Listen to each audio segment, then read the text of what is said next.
वाहिगुरू जी का खालसा वाहिगुरू जी की फतेह। Punjabi audio book सुन रहे सारे ਸਰੋਤਿਆਂ ਨੂੰ मेरे मनिंदर कौर ਵੱਲੋਂ प्यार भरी सत श्री अकाल। ते सिख भी निकलिया गया भाग 11वां। ਜਦੋਂ ਅਸੀਂ टैक्स रिटर्न फाइल की ਤਾਂ ਅਸੀਂ अपना संयुक्त हिंदू परिवार का हक जताया, पर इनकम टैक्स अफसर ने साडी अदालत द्वारा दिती हुई डिग्री नूं बोगस ते बेकार कह के इस नूं साडे पिता वल्लों सानू दिता गया तोहफा अर्थात गिफ्ट करार दे दिता।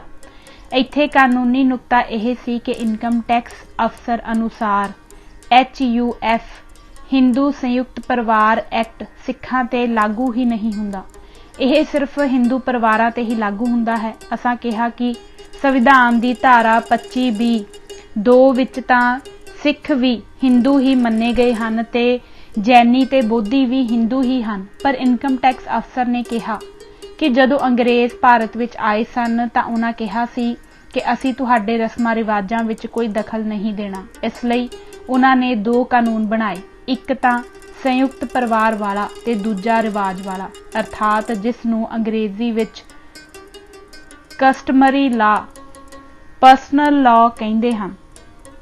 यह कस्टमरी लॉ ही जट्टां ते लागू हुंदा है। एक जट अपने जिउंदे जी अपनी जायदाद का वाहद मालक हुंदा है।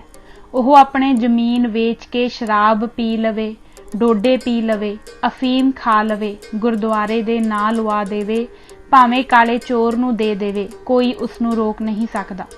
जमीन की मालकी वाले लोकां ते यह कानून ही लागू हुंदा है।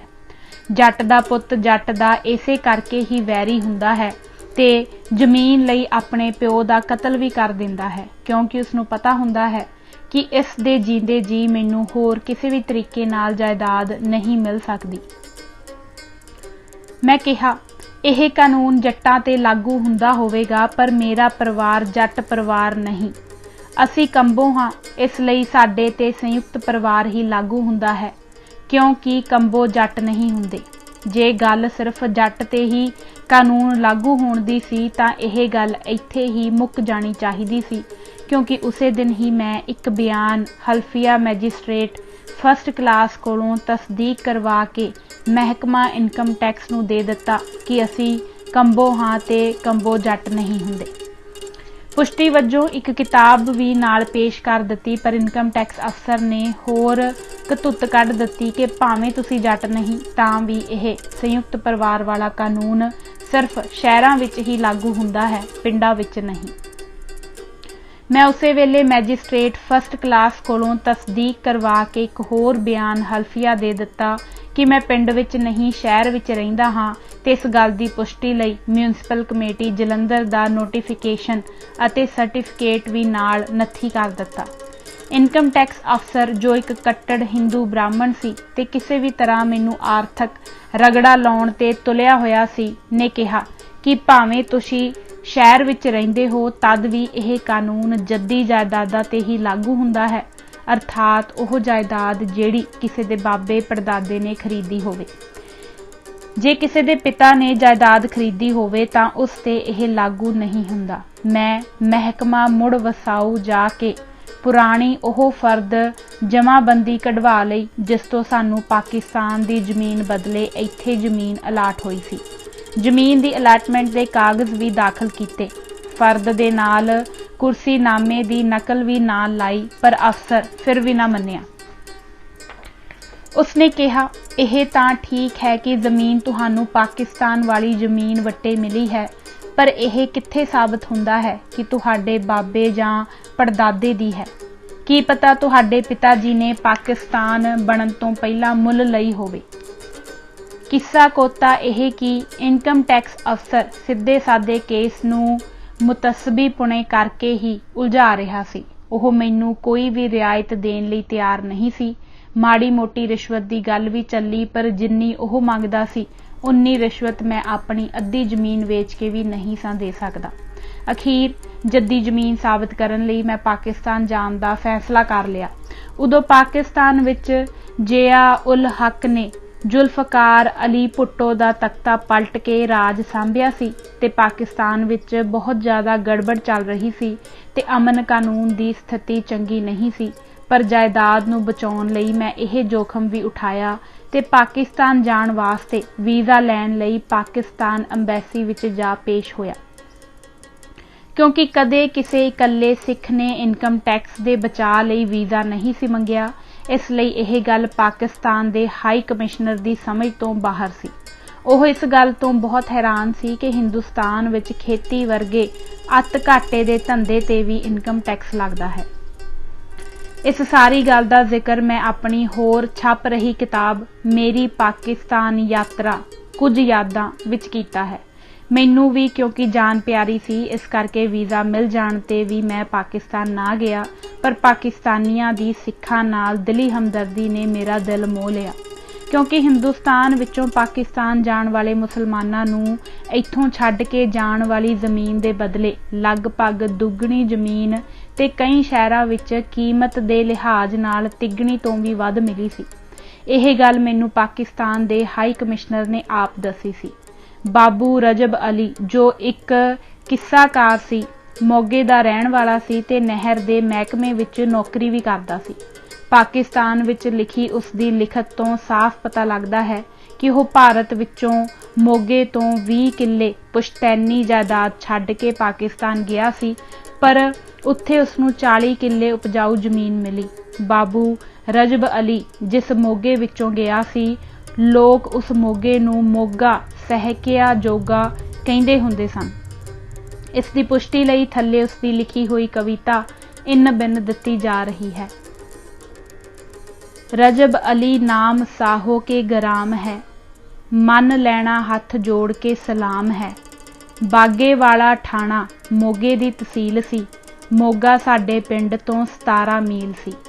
मेरे पास बाबू नहरी दी असामी सी, जान दे बथेरे लोग लामी शामी सी। सन 47 देश चों उजाड़े सी, अन्न जल लै गया खिच के उकाड़े सी। 32 ਚੱਕ मिल गया ठिकाना छेकड़े है, मिल गई जमीन उत्थे 40 एकड़ है। शहर दे सामने जलालाबाद दे जिथे बाले खेत धान ते कमाद दे, लगे ना किसे दा चित परदेश जा, होगी 60 एकड़ आबाद इस जा। काकिया दी मां ते मैं 32 च रहने आ, पेंशन मिलती है बहारा लैने।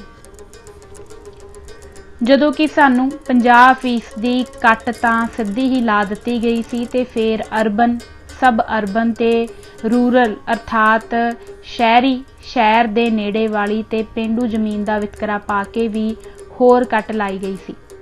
इस बाणिया सरकार ने साडी ही जमीन दे वटांदरे विच आई हुई जमीन जो अलाट करन तो बच गई सी नूं वेच के सरकारी खजाने विच वाधा कीता, पर वाधू जमीन अलाटियां विच ना वंडी गई जदों कि उस जमीन ते साडा हक बनदा सी। साडियां जमीनां दा वटांदरा होया सी, भारत सरकार दी जमीन दा नहीं सी होया। जदों कि पाकिस्तान ने मरला मरला जमीन इधरों जाण वाले मुसलमान किसानां विच वंड दित्ती सी। मेरा परिवार पाकिस्तान विचों उजड़ के इधर आके आर्थिक इंसाफ लैण लई 2 वार सुप्रीम कोर्ट जा चुका सी। मुकदमे लड़ लड़ के असीं तबाह हो चुके सां। इस तरह मैं हर तरह के तजर्बे विचों निकल चुका सा।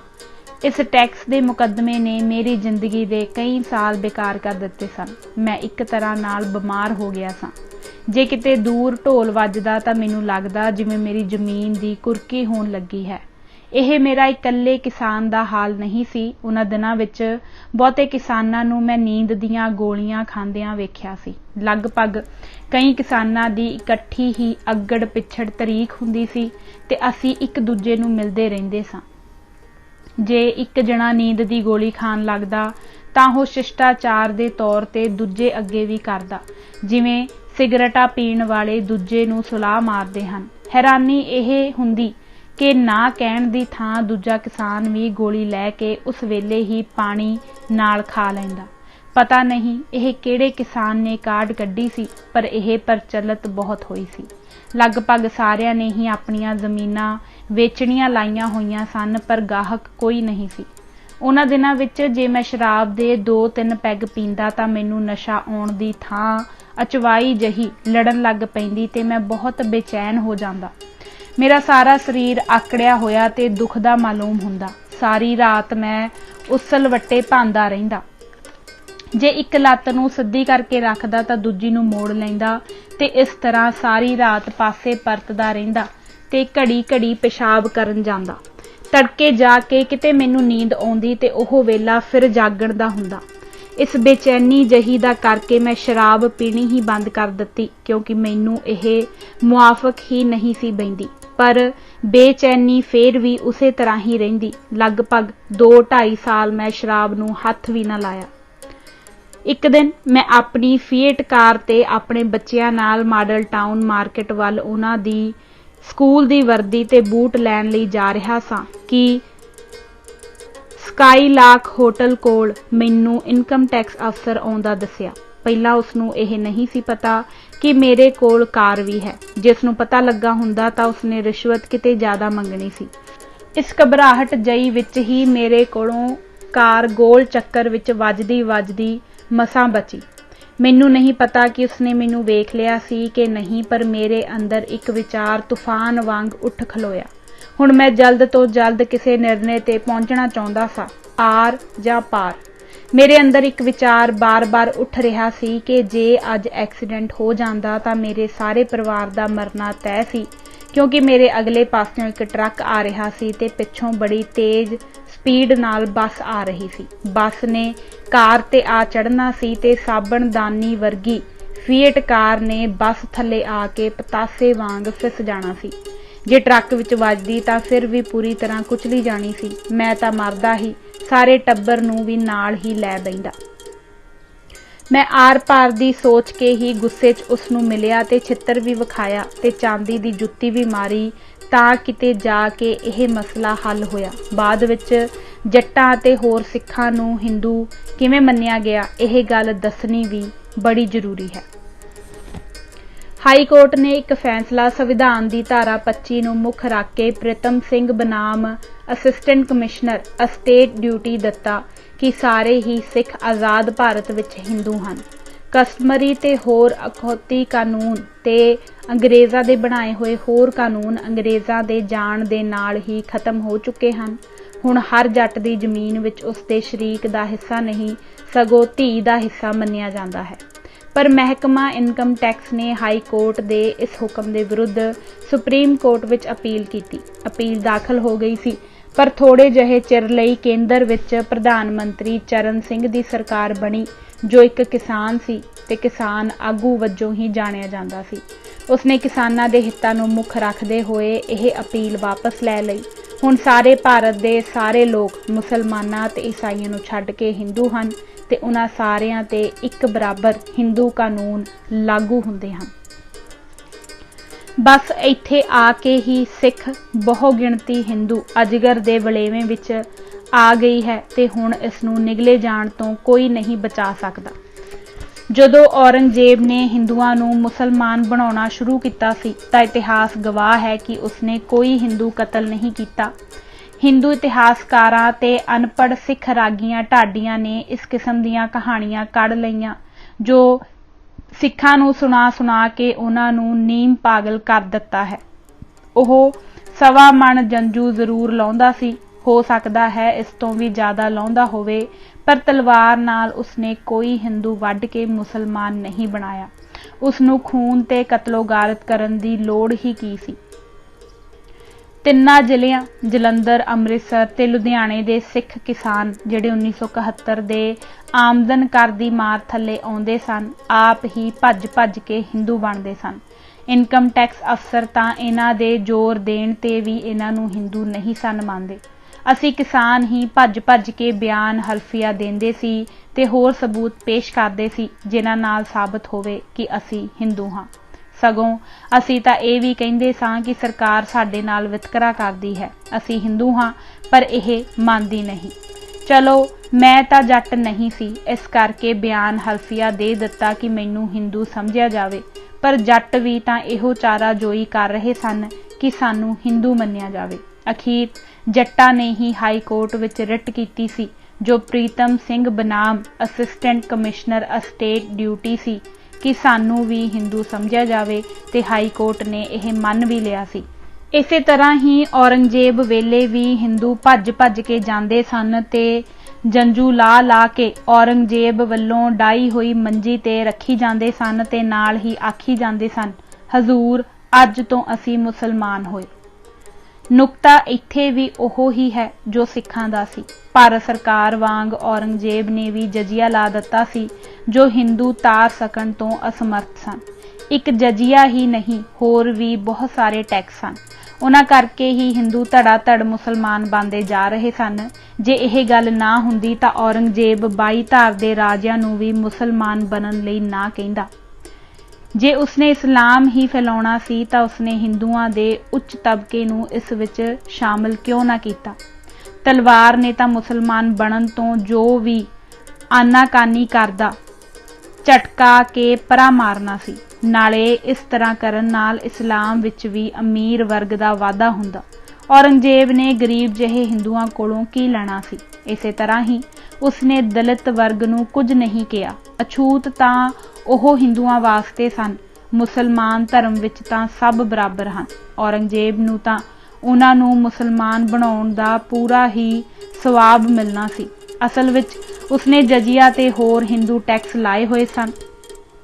ਉੱਪਰਲਾ ਅਮੀਰ ਤਬਕਾ ਚੁੱਪ-ਚੁਪੀਤੇ ਤਾਰ ਦਿੰਦਾ ਸੀ ਤੇ ਇਸੇ ਤਰ੍ਹਾਂ ਬਾਦਸ਼ਾਹ ਦੇ ਗੁੱਸੇ ਤੋਂ ਬਚ ਜਾਂਦਾ ਸੀ। ਜਿਵੇਂ ਅਹਿਮਦ ਸ਼ਾਹ ਅਬਦਾਲੀ ਨੇ ਗੁੱਸੇ ਵਿੱਚ ਆ ਕੇ ਇਹ ਹੁਕਮ ਦਿੱਤਾ ਸੀ ਕਿ ਮਹਾਰਾਜਾ ਆਲਾ ਸਿੰਘ ਦੇ ਵਾਲ ਮੁੰਨ ਦਿਓ, ਤਾਂ ਉਸਨੇ ਅਰਜ਼ ਗੁਜ਼ਾਰੀ ਕਿ ਮੈਂ ਆਪਣੇ ਵਾਲ ਖਰੀਦਣਾ ਚਾਹੁੰਦਾ ਹਾਂ। ਬਾਦਸ਼ਾਹ ਮੰਨ ਗਿਆ। ਆਲਾ ਸਿੰਘ ਨੇ ਰਕਮ ਤਾਰ ਦਿੱਤੀ ਤੇ ਵਾਲ ਮੁੰਨ ਹੋਣ ਤੋਂ ਬਚ ਗਏ। ਗਰੀਬ ਨੂੰ ਤਾਂ ਆਮ ਤੌਰ ਤੇ ਸਾਰੀਆਂ ਹੀ ਸਰਕਾਰਾਂ ਟੈਕਸਾਂ ਤੋਂ ਛੋਟ ਦੇ ਦਿੰਦੀਆਂ ਹਨ। ਜਿਨ੍ਹਾਂ ਗਰੀਬਾਂ ਕੋਲ 2 ਡੰਗ ਖਾਣ ਲਈ ਰੋਟੀ ਲਈ ਪੈਸੇ ਨਹੀਂ ਹੁੰਦੇ, ਉਹਨਾਂ ਨੇ ਟੈਕਸ ਕਿੱਥੋਂ ਦੇਣਾ ਹੈ। ਇਹੋ ਕੁਝ ਹੀ ਔਰੰਗਜ਼ੇਬ ਵੇਲੇ ਹੋਇਆ ਤੇ ਇਹੋ ਹੀ ਭਾਰਤ ਸਰਕਾਰ ਵੇਲੇ ਹੋ ਰਿਹਾ ਹੈ। ਦਰਮਿਆਨਾ ਤਬਕਾ ਹੀ ਉਦੋਂ ਟੈਕਸ ਦੀ ਮਾਰ ਥੱਲੇ ਸੀ ਤੇ ਦਰਮਿਆਨਾ ਤਬਕਾ ਹੀ ਹੁਣ ਟੈਕਸ ਦੀ ਮਾਰ ਥੱਲੇ ਹੈ। ਇੱਧਰ ਵੀ wealth tax, gift tax, estate duty tax, capital gain tax ਬਚਾਉਣ ਲਈ ਭਾਰਤ ਦਾ ਸਿੱਖ ਕੀ ਵਪਾਰੀ, ਕੀ ਕਾਰਖਾਨੇਦਾਰ ਤੇ ਕੀ ਕਿਸਾਨ ਹਿੰਦੂ ਬਣ ਰਿਹਾ ਸੀ। ਹਿੰਦੂ ਤਾਂ ਉਦੋਂ ਹੀ ਬਣ ਗਿਆ ਸੀ ਜਿਸ ਦਿਨ ਸੰਵਿਧਾਨ ਲਾਗੂ ਹੋਇਆ ਸੀ। ਸੰਵਿਧਾਨ ਅਨੁਸਾਰ ਇਕੱਲੇ ਸਿੱਖ ਨੂੰ ਹੀ ਹਿੰਦੂ ਨਹੀਂ ਸੀ ਸਮਝਿਆ ਗਿਆ, ਸਗੋਂ ਇਹਨਾਂ ਦੇ ਗੁਰਦੁਆਰੇ ਵੀ ਮੰਦਰ ਹੀ ਸਮਝੇ ਗਏ ਸਨ। ਸੰਵਿਧਾਨ ਦੀ ਧਾਰਾ 25(b)(2) ਬੜੀ ਸਪਸ਼ਟ ਹੈ। ਸਿੱਖ ਵੀ ਜੈਨੀਆਂ ਤੇ ਬੋਧੀਆਂ ਵਾਂਗ ਹਿੰਦੂ ਹਨ ਤੇ ਇਸੇ ਸੰਦਰਭ ਵਿੱਚ ਹੀ ਇਹਨਾਂ ਦੇ ਧਾਰਮਿਕ ਅਸਥਾਨ ਹਨ। ਪਾਗਲਪਣ। ਜੇ ਕੋਈ ਬੰਦਾ ਆਪਣਾ ਜੀਵਨ 2 ਸ਼ਖਸੀਅਤਾਂ ਵਿੱਚ ਜੀ ਰਿਹਾ ਹੋਵੇ ਤਾਂ ਉਸਦਾ ਦਿਮਾਗ ਵੀ 2 ਭਾਗਾਂ ਵਿੱਚ ਵੰਡਿਆ ਜਾਂਦਾ ਹੈ ਤੇ 2 ਦਿਮਾਗੀ ਸ਼ਖਸੀਅਤਾਂ ਰੱਖਣ ਵਾਲਾ ਬੰਦਾ ਕਦੇ ਇੱਕ ਤੇ ਕਦੇ ਦੂਜੀ ਸ਼ਖਸੀਅਤ ਅਨੁਸਾਰ ਜਿਉਂਦਾ ਹੋਣ ਕਰਕੇ ਉਸਦਾ ਵਿਹਾਰ ਬਦਲ ਜਾਂਦਾ ਹੈ। ਇਸ ਤਰ੍ਹਾਂ 2 ਇਕੱਠੀਆਂ ਸੋਚਾਂ ਨੂੰ ਜਦੋਂ ਉਹ ਸ਼ਬਦਾਂ ਰਾਹੀਂ ਲੋਕਾਂ ਸਾਹਮਣੇ ਪ੍ਰਗਟ ਕਰਦਾ ਹੈ ਤਾਂ ਉਸਦੇ ਸ਼ਬਦ ਉਸਦੀ ਦਿਮਾਗੀ ਵੰਡ ਅਨੁਸਾਰ ਰਲ ਮਿਲ ਜਾਂਦੇ ਹਨ। ਉਸੇ ਨੂੰ ਹੀ ਪਾਗਲਪਨ ਦਾ ਨਾਂ ਦਿੱਤਾ ਜਾਂਦਾ ਹੈ। ਬਿਲਕੁਲ ਇਸੇ ਤਰ੍ਹਾਂ ਹੀ ਸਿੱਖਾਂ ਦੀ ਸੋਚ ਰਲਗੱਡ ਹੋ ਗਈ ਹੈ। ਨਤੀਜੇ ਵਜੋਂ ਸਿੱਖ ਦਿਮਾਗੀ ਤੌਰ ਤੇ ਹਿੱਲ ਗਿਆ ਹੈ। ਜਿਨ੍ਹਾਂ ਅਦਾਰਿਆਂ ਦੇ ਮੁਖੀਆਂ ਨੇ ਆਮ ਸਿੱਖਾਂ ਦਾ ਡਾਕਟਰ ਬਣ ਕੇ ਇਲਾਜ ਕਰਨਾ ਸੀ, ਉਹ ਤਖਤਾਂ ਦੇ ਜਥੇਦਾਰ ਤੇ ਹੋਰ ਮਹੱਤਵਪੂਰਨ ਸਿੱਖ ਆਪ ਵੀ ਇਸ ਰੋਗ ਦੇ ਮਰੀਜ਼ ਹਨ।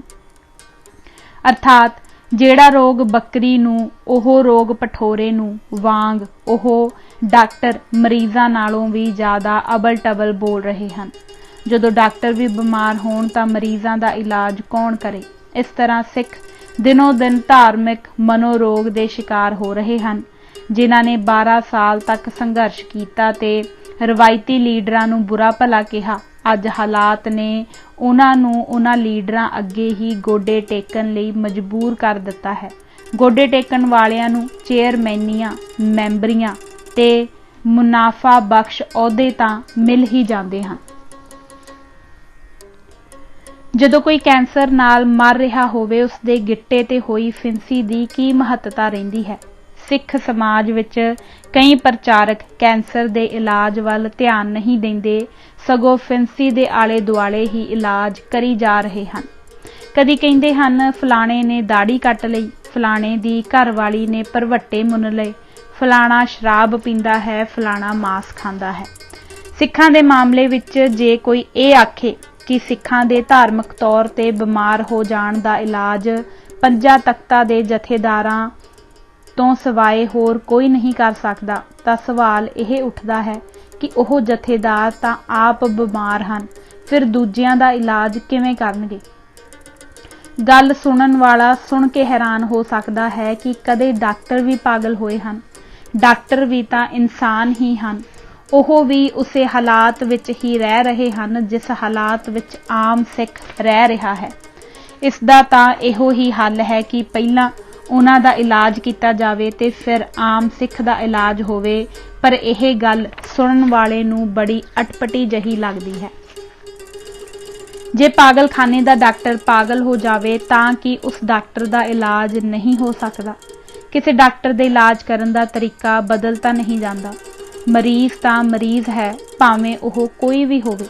पागलपण विच अबल टबलियां गल्लां तां कोई भी कर सकदा है। जिवें अकाल तख्त दा एक जथेदार कह रहा है कि सिख लव कुश दी औलाद है, तां फिर ओह जां तां सचमुच ही दिमागी तौर ते हिल गया है, जां फिर ओह संविधान दी धारा 25B नूं पाड़न ते साड़न वालियां नूं सिद्धे ढंग नाल बेवकूफ कह रहा है। बल्कि ओह सारी कौम नूं ही बेवकूफ कह रहा है जिसने 12 साल वखरी हस्ती कायम करन वास्ते संघर्ष किया है।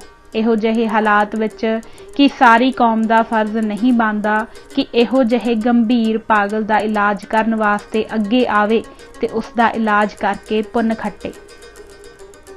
असल विच सिख पागल भी नहीं बौरे हन।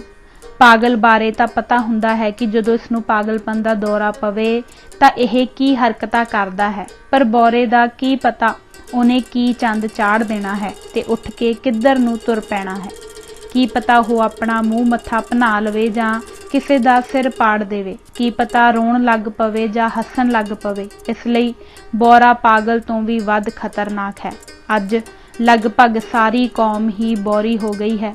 सुप्रीम कोर्ट के रिटायर्ड जज जस्टिस कुलदीप सिंह जी इहो जिहे सारे सिखां लई डोंकी खोता शब्द वरतदे हन। जे सिख लवकुश दी औलाद हन तां फिर हिंदुआं दा दावा बिल्कुल ठीक है कि सिख हिंदू समाज दा ही अंग हन। इस हिसाब नाल सिखां नाल वितकरा होण वाली गल भी मन घड़त हो जाती है। फिर सिखां दा ओह हर मुतालबा ही गलत हो जाता है जिस विच पंजाब दे हिंदुआं ने भाग नहीं लिया। इस तरह हर हालत विच ही सिख हिंदू समाज दा अंग बन जाते हैं। पंजाबी सूबा मंगण दी फिर की लोड़ सी। समझिया जाना चाहिदा सी कि सारे पंजाब विच हिंदू ही वसते हैं। अकाल तख्त वैसे भी कदी सिखां लई चानण मुनारा नहीं रहा। जिहड़ी भी सरकार आई उन्हें अपनी मर्जी नाल जथेदार नियुक्त किया ते फिर अपने हक विच वरतिया। महाराजा रणजीत सिंह इस करके अकाल तख्त अगे झुकिया क्योंकि वह इखलाकी मुजरिम सी।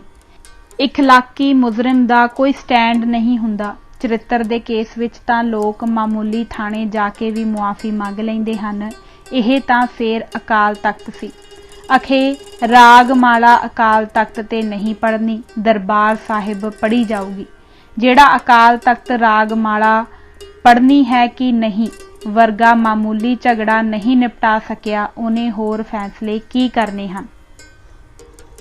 साहिब श्री गुरु अमरदास जी ने स्पष्ट फुरमान किया है कि दर्शन करन नाल नहीं गुरु शब्द नूं विचार करन नाल ही मुक्ति हो सकती है।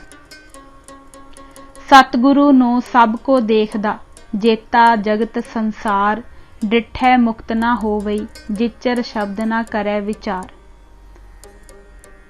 यह बड़ा सरल ते सिद्धा उपदेश है। फिर साधां कोल की है जिहड़ा सिख संगतां नूं हिक के साधां दे डेरियां ते लै जांदा है। यह अज्ञानता है, होर कुछ नहीं। जिथे रोगी घट होण उस शहर जां कस्बे विच डॉक्टर भी घट वसदे हन। इस तरह तां जिथे धर्मी लोग होण उत्थे गुरु ते सतगुरु भी घट पैदा होने चाहिए हैं। पर पंजाब विच पहिलां 10 गुरु साहिबान पैदा होए।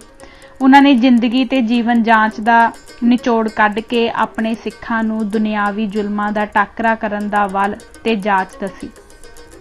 ਲਿਤਾੜੇ ਤੇ ਮਿੱਧੇ ਹੋਏ ਪੰਜਾਬੀ ਸਿੱਖ ਸਰੂਪ ਵਿੱਚ ਆ ਕੇ ਇੰਨੇ ਬਲਵਾਨ ਹੋਏ ਕਿ ਉਹਨਾਂ ਨੇ ਔਰੰਗਜ਼ੇਬ ਵਰਗੇ ਬਾਦਸ਼ਾਹ ਨੂੰ ਤੁੱਛ ਜਾਣਿਆ।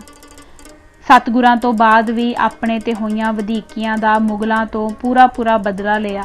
ਫਿਰ ਰਾਜ ਵੀ ਸਥਾਪਿਤ ਕੀਤਾ, ਪਰ 150 ਸਾਲ ਵਿੱਚ ਹੀ ਇੰਨਾ ਨਿਘਾਰ ਵਿੱਚ ਆ ਗਿਆ ਕਿ ਅੱਜ ਪੰਜਾਬ ਦੇ ਹਰ 4-5 ਮੀਲ ਦੇ ਏਰੀਏ ਵਿੱਚ ਕਿਸੇ ਨਾ ਕਿਸੇ ਸੰਤ ਦਾ ਡੇਰਾ ਹੈ। ਇਹਨਾਂ ਨੇ ਬਿਮਾਰ ਸਿੱਖ ਸਮਾਜ ਦਾ ਕੋਈ ਇਲਾਜ ਨਹੀਂ ਕੀਤਾ, ਸਗੋਂ ਇਹ ਆਪ ਦਿਨੋਂ ਦਿਨ ਵੱਧ ਬਿਮਾਰ ਤੇ ਮਕਾਰ ਹੁੰਦੇ ਜਾਂਦੇ ਹਨ। ਅੱਜ ਸਿੱਖ ਦੁਨੀਆ ਭਰ ਵਿੱਚ ਸਭ ਤੋਂ ਵੱਧ ਝੂਠ ਬੋਲਣ ਵਾਲਿਆਂ ਵਿੱਚ ਗਿਣਿਆ ਜਾਂਦਾ ਹੈ। ਝੂਠ ਬੋਲਣ ਵਿੱਚ ਤਾਂ ਇਸ ਦਾ ਇੰਨਾ ਝਾਕਾ ਲੱਥਾ ਹੈ ਕਿ ਇਹ ਮਹਾਰਾਜ ਦੀ ਹਜ਼ੂਰੀ ਵਿੱਚ ਵੀ ਝੂਠ ਬੋਲਣੋਂ ਨਹੀਂ ਟਲਦੇ। ਸਤਿਗੁਰਾਂ ਨੇ ਆਪਣੇ ਸਿੱਖਾਂ ਨੂੰ ਸਮਝਾਇਆ ਸੀ ਕਿ ਗਿਆਨ ਕਿਸੇ ਕੋਲੋਂ ਮੰਗਿਆ ਨਹੀਂ ਮਿਲਦਾ। ਇਸੇ ਲਈ ਹੀ ਹੋਰ ਦੇਹਧਾਰੀ ਗੁਰੂਆਂ ਦੀ ਥਾਂ ਸ੍ਰੀ ਗੁਰੂ ਗ੍ਰੰਥ ਸਾਹਿਬ ਜੀ ਨੂੰ ਗੱਦੀ ਤੇ ਬਿਰਾਜਮਾਨ ਕੀਤਾ, ਪਰ ਅੱਜ ਸਿੱਖ ਇਸ ਹਕੀਕਤ ਤੋਂ ਬੇਮੁਖ ਹੋ ਕੇ ਉਹਨਾਂ ਟੁੱਚੀ ਲੋਕਾਂ ਨੂੰ ਮੱਥੇ ਟੇਕਦਾ ਫਿਰਦਾ ਹੈ ਤੇ ਗਿਆਨ ਮੰਗਦਾ ਫਿਰਦਾ ਹੈ, ਜਿਨ੍ਹਾਂ ਦਾ ਪਰਛਾਵਾਂ ਲੈਣ ਤੋਂ ਵੀ ਸਤਿਗੁਰਾਂ ਨੇ ਰੋਕਿਆ ਤੇ ਖਬਰਦਾਰ ਕੀਤਾ ਸੀ। ਪੰਜਾਬ ਦੇ ਬਹੁਤੇ ਸਾਧ ਐਸੇ ਹਨ ਜਿਹੜੇ ਪੰਜਾਬੀ ਪੜ੍ਹ ਸਕਦੇ ਹਨ ਪਰ ਲਿਖ ਨਹੀਂ ਸਕਦੇ। ਕੋਈ ਜੇ ਇਹਨਾਂ ਨੂੰ ਚੌਥੀ ਦੇ ਇਮਤਿਹਾਨ ਵਿੱਚ ਬਿਠਾ ਦੇਵੇ ਤਾਂ 90% ਫੇਲ ਹੋ ਜਾਣਗੇ। ਇਸ ਕਿਸਮ ਦੇ ਸਾਧ ਇੱਕੋ ਹੀ ਪੰਕਤੀ ਨੂੰ ਬਾਰ-ਬਾਰ ਦੁਹਰਾਈ ਜਾਂਦੇ ਹਨ ਤੇ ਮਾਲਾ ਫੇਰੀ ਜਾਂਦੇ ਹਨ। ਮਨੋਵਿਗਿਆਨੀ ਕਹਿੰਦੇ ਹਨ ਕਿ ਕਿਸੇ ਕੰਮ ਦਾ ਦੁਹਰਾਓ ਜਾਂ ਤਾਂ ਨੀਂਦ ਲਿਆਉਂਦਾ ਹੈ ਜਾਂ ਬੰਦਾ ਨੀਮ ਪਾਗਲ ਹੋ ਜਾਂਦਾ ਹੈ। ਕਈ ਸਾਧ ਇਸੇ ਤਰ੍ਹਾਂ ਹੀ ਨੀਮ ਪਾਗਲ ਹੋ ਚੁੱਕੇ ਹਨ ਤੇ ਲੋਕ ਸਮਝਦੇ ਹਨ ਕਿ ਇਹਨਾਂ ਨੂੰ ਨਾਮ ਖੁਮਾਰੀ ਚੜੀ ਹੋਈ ਹੈ।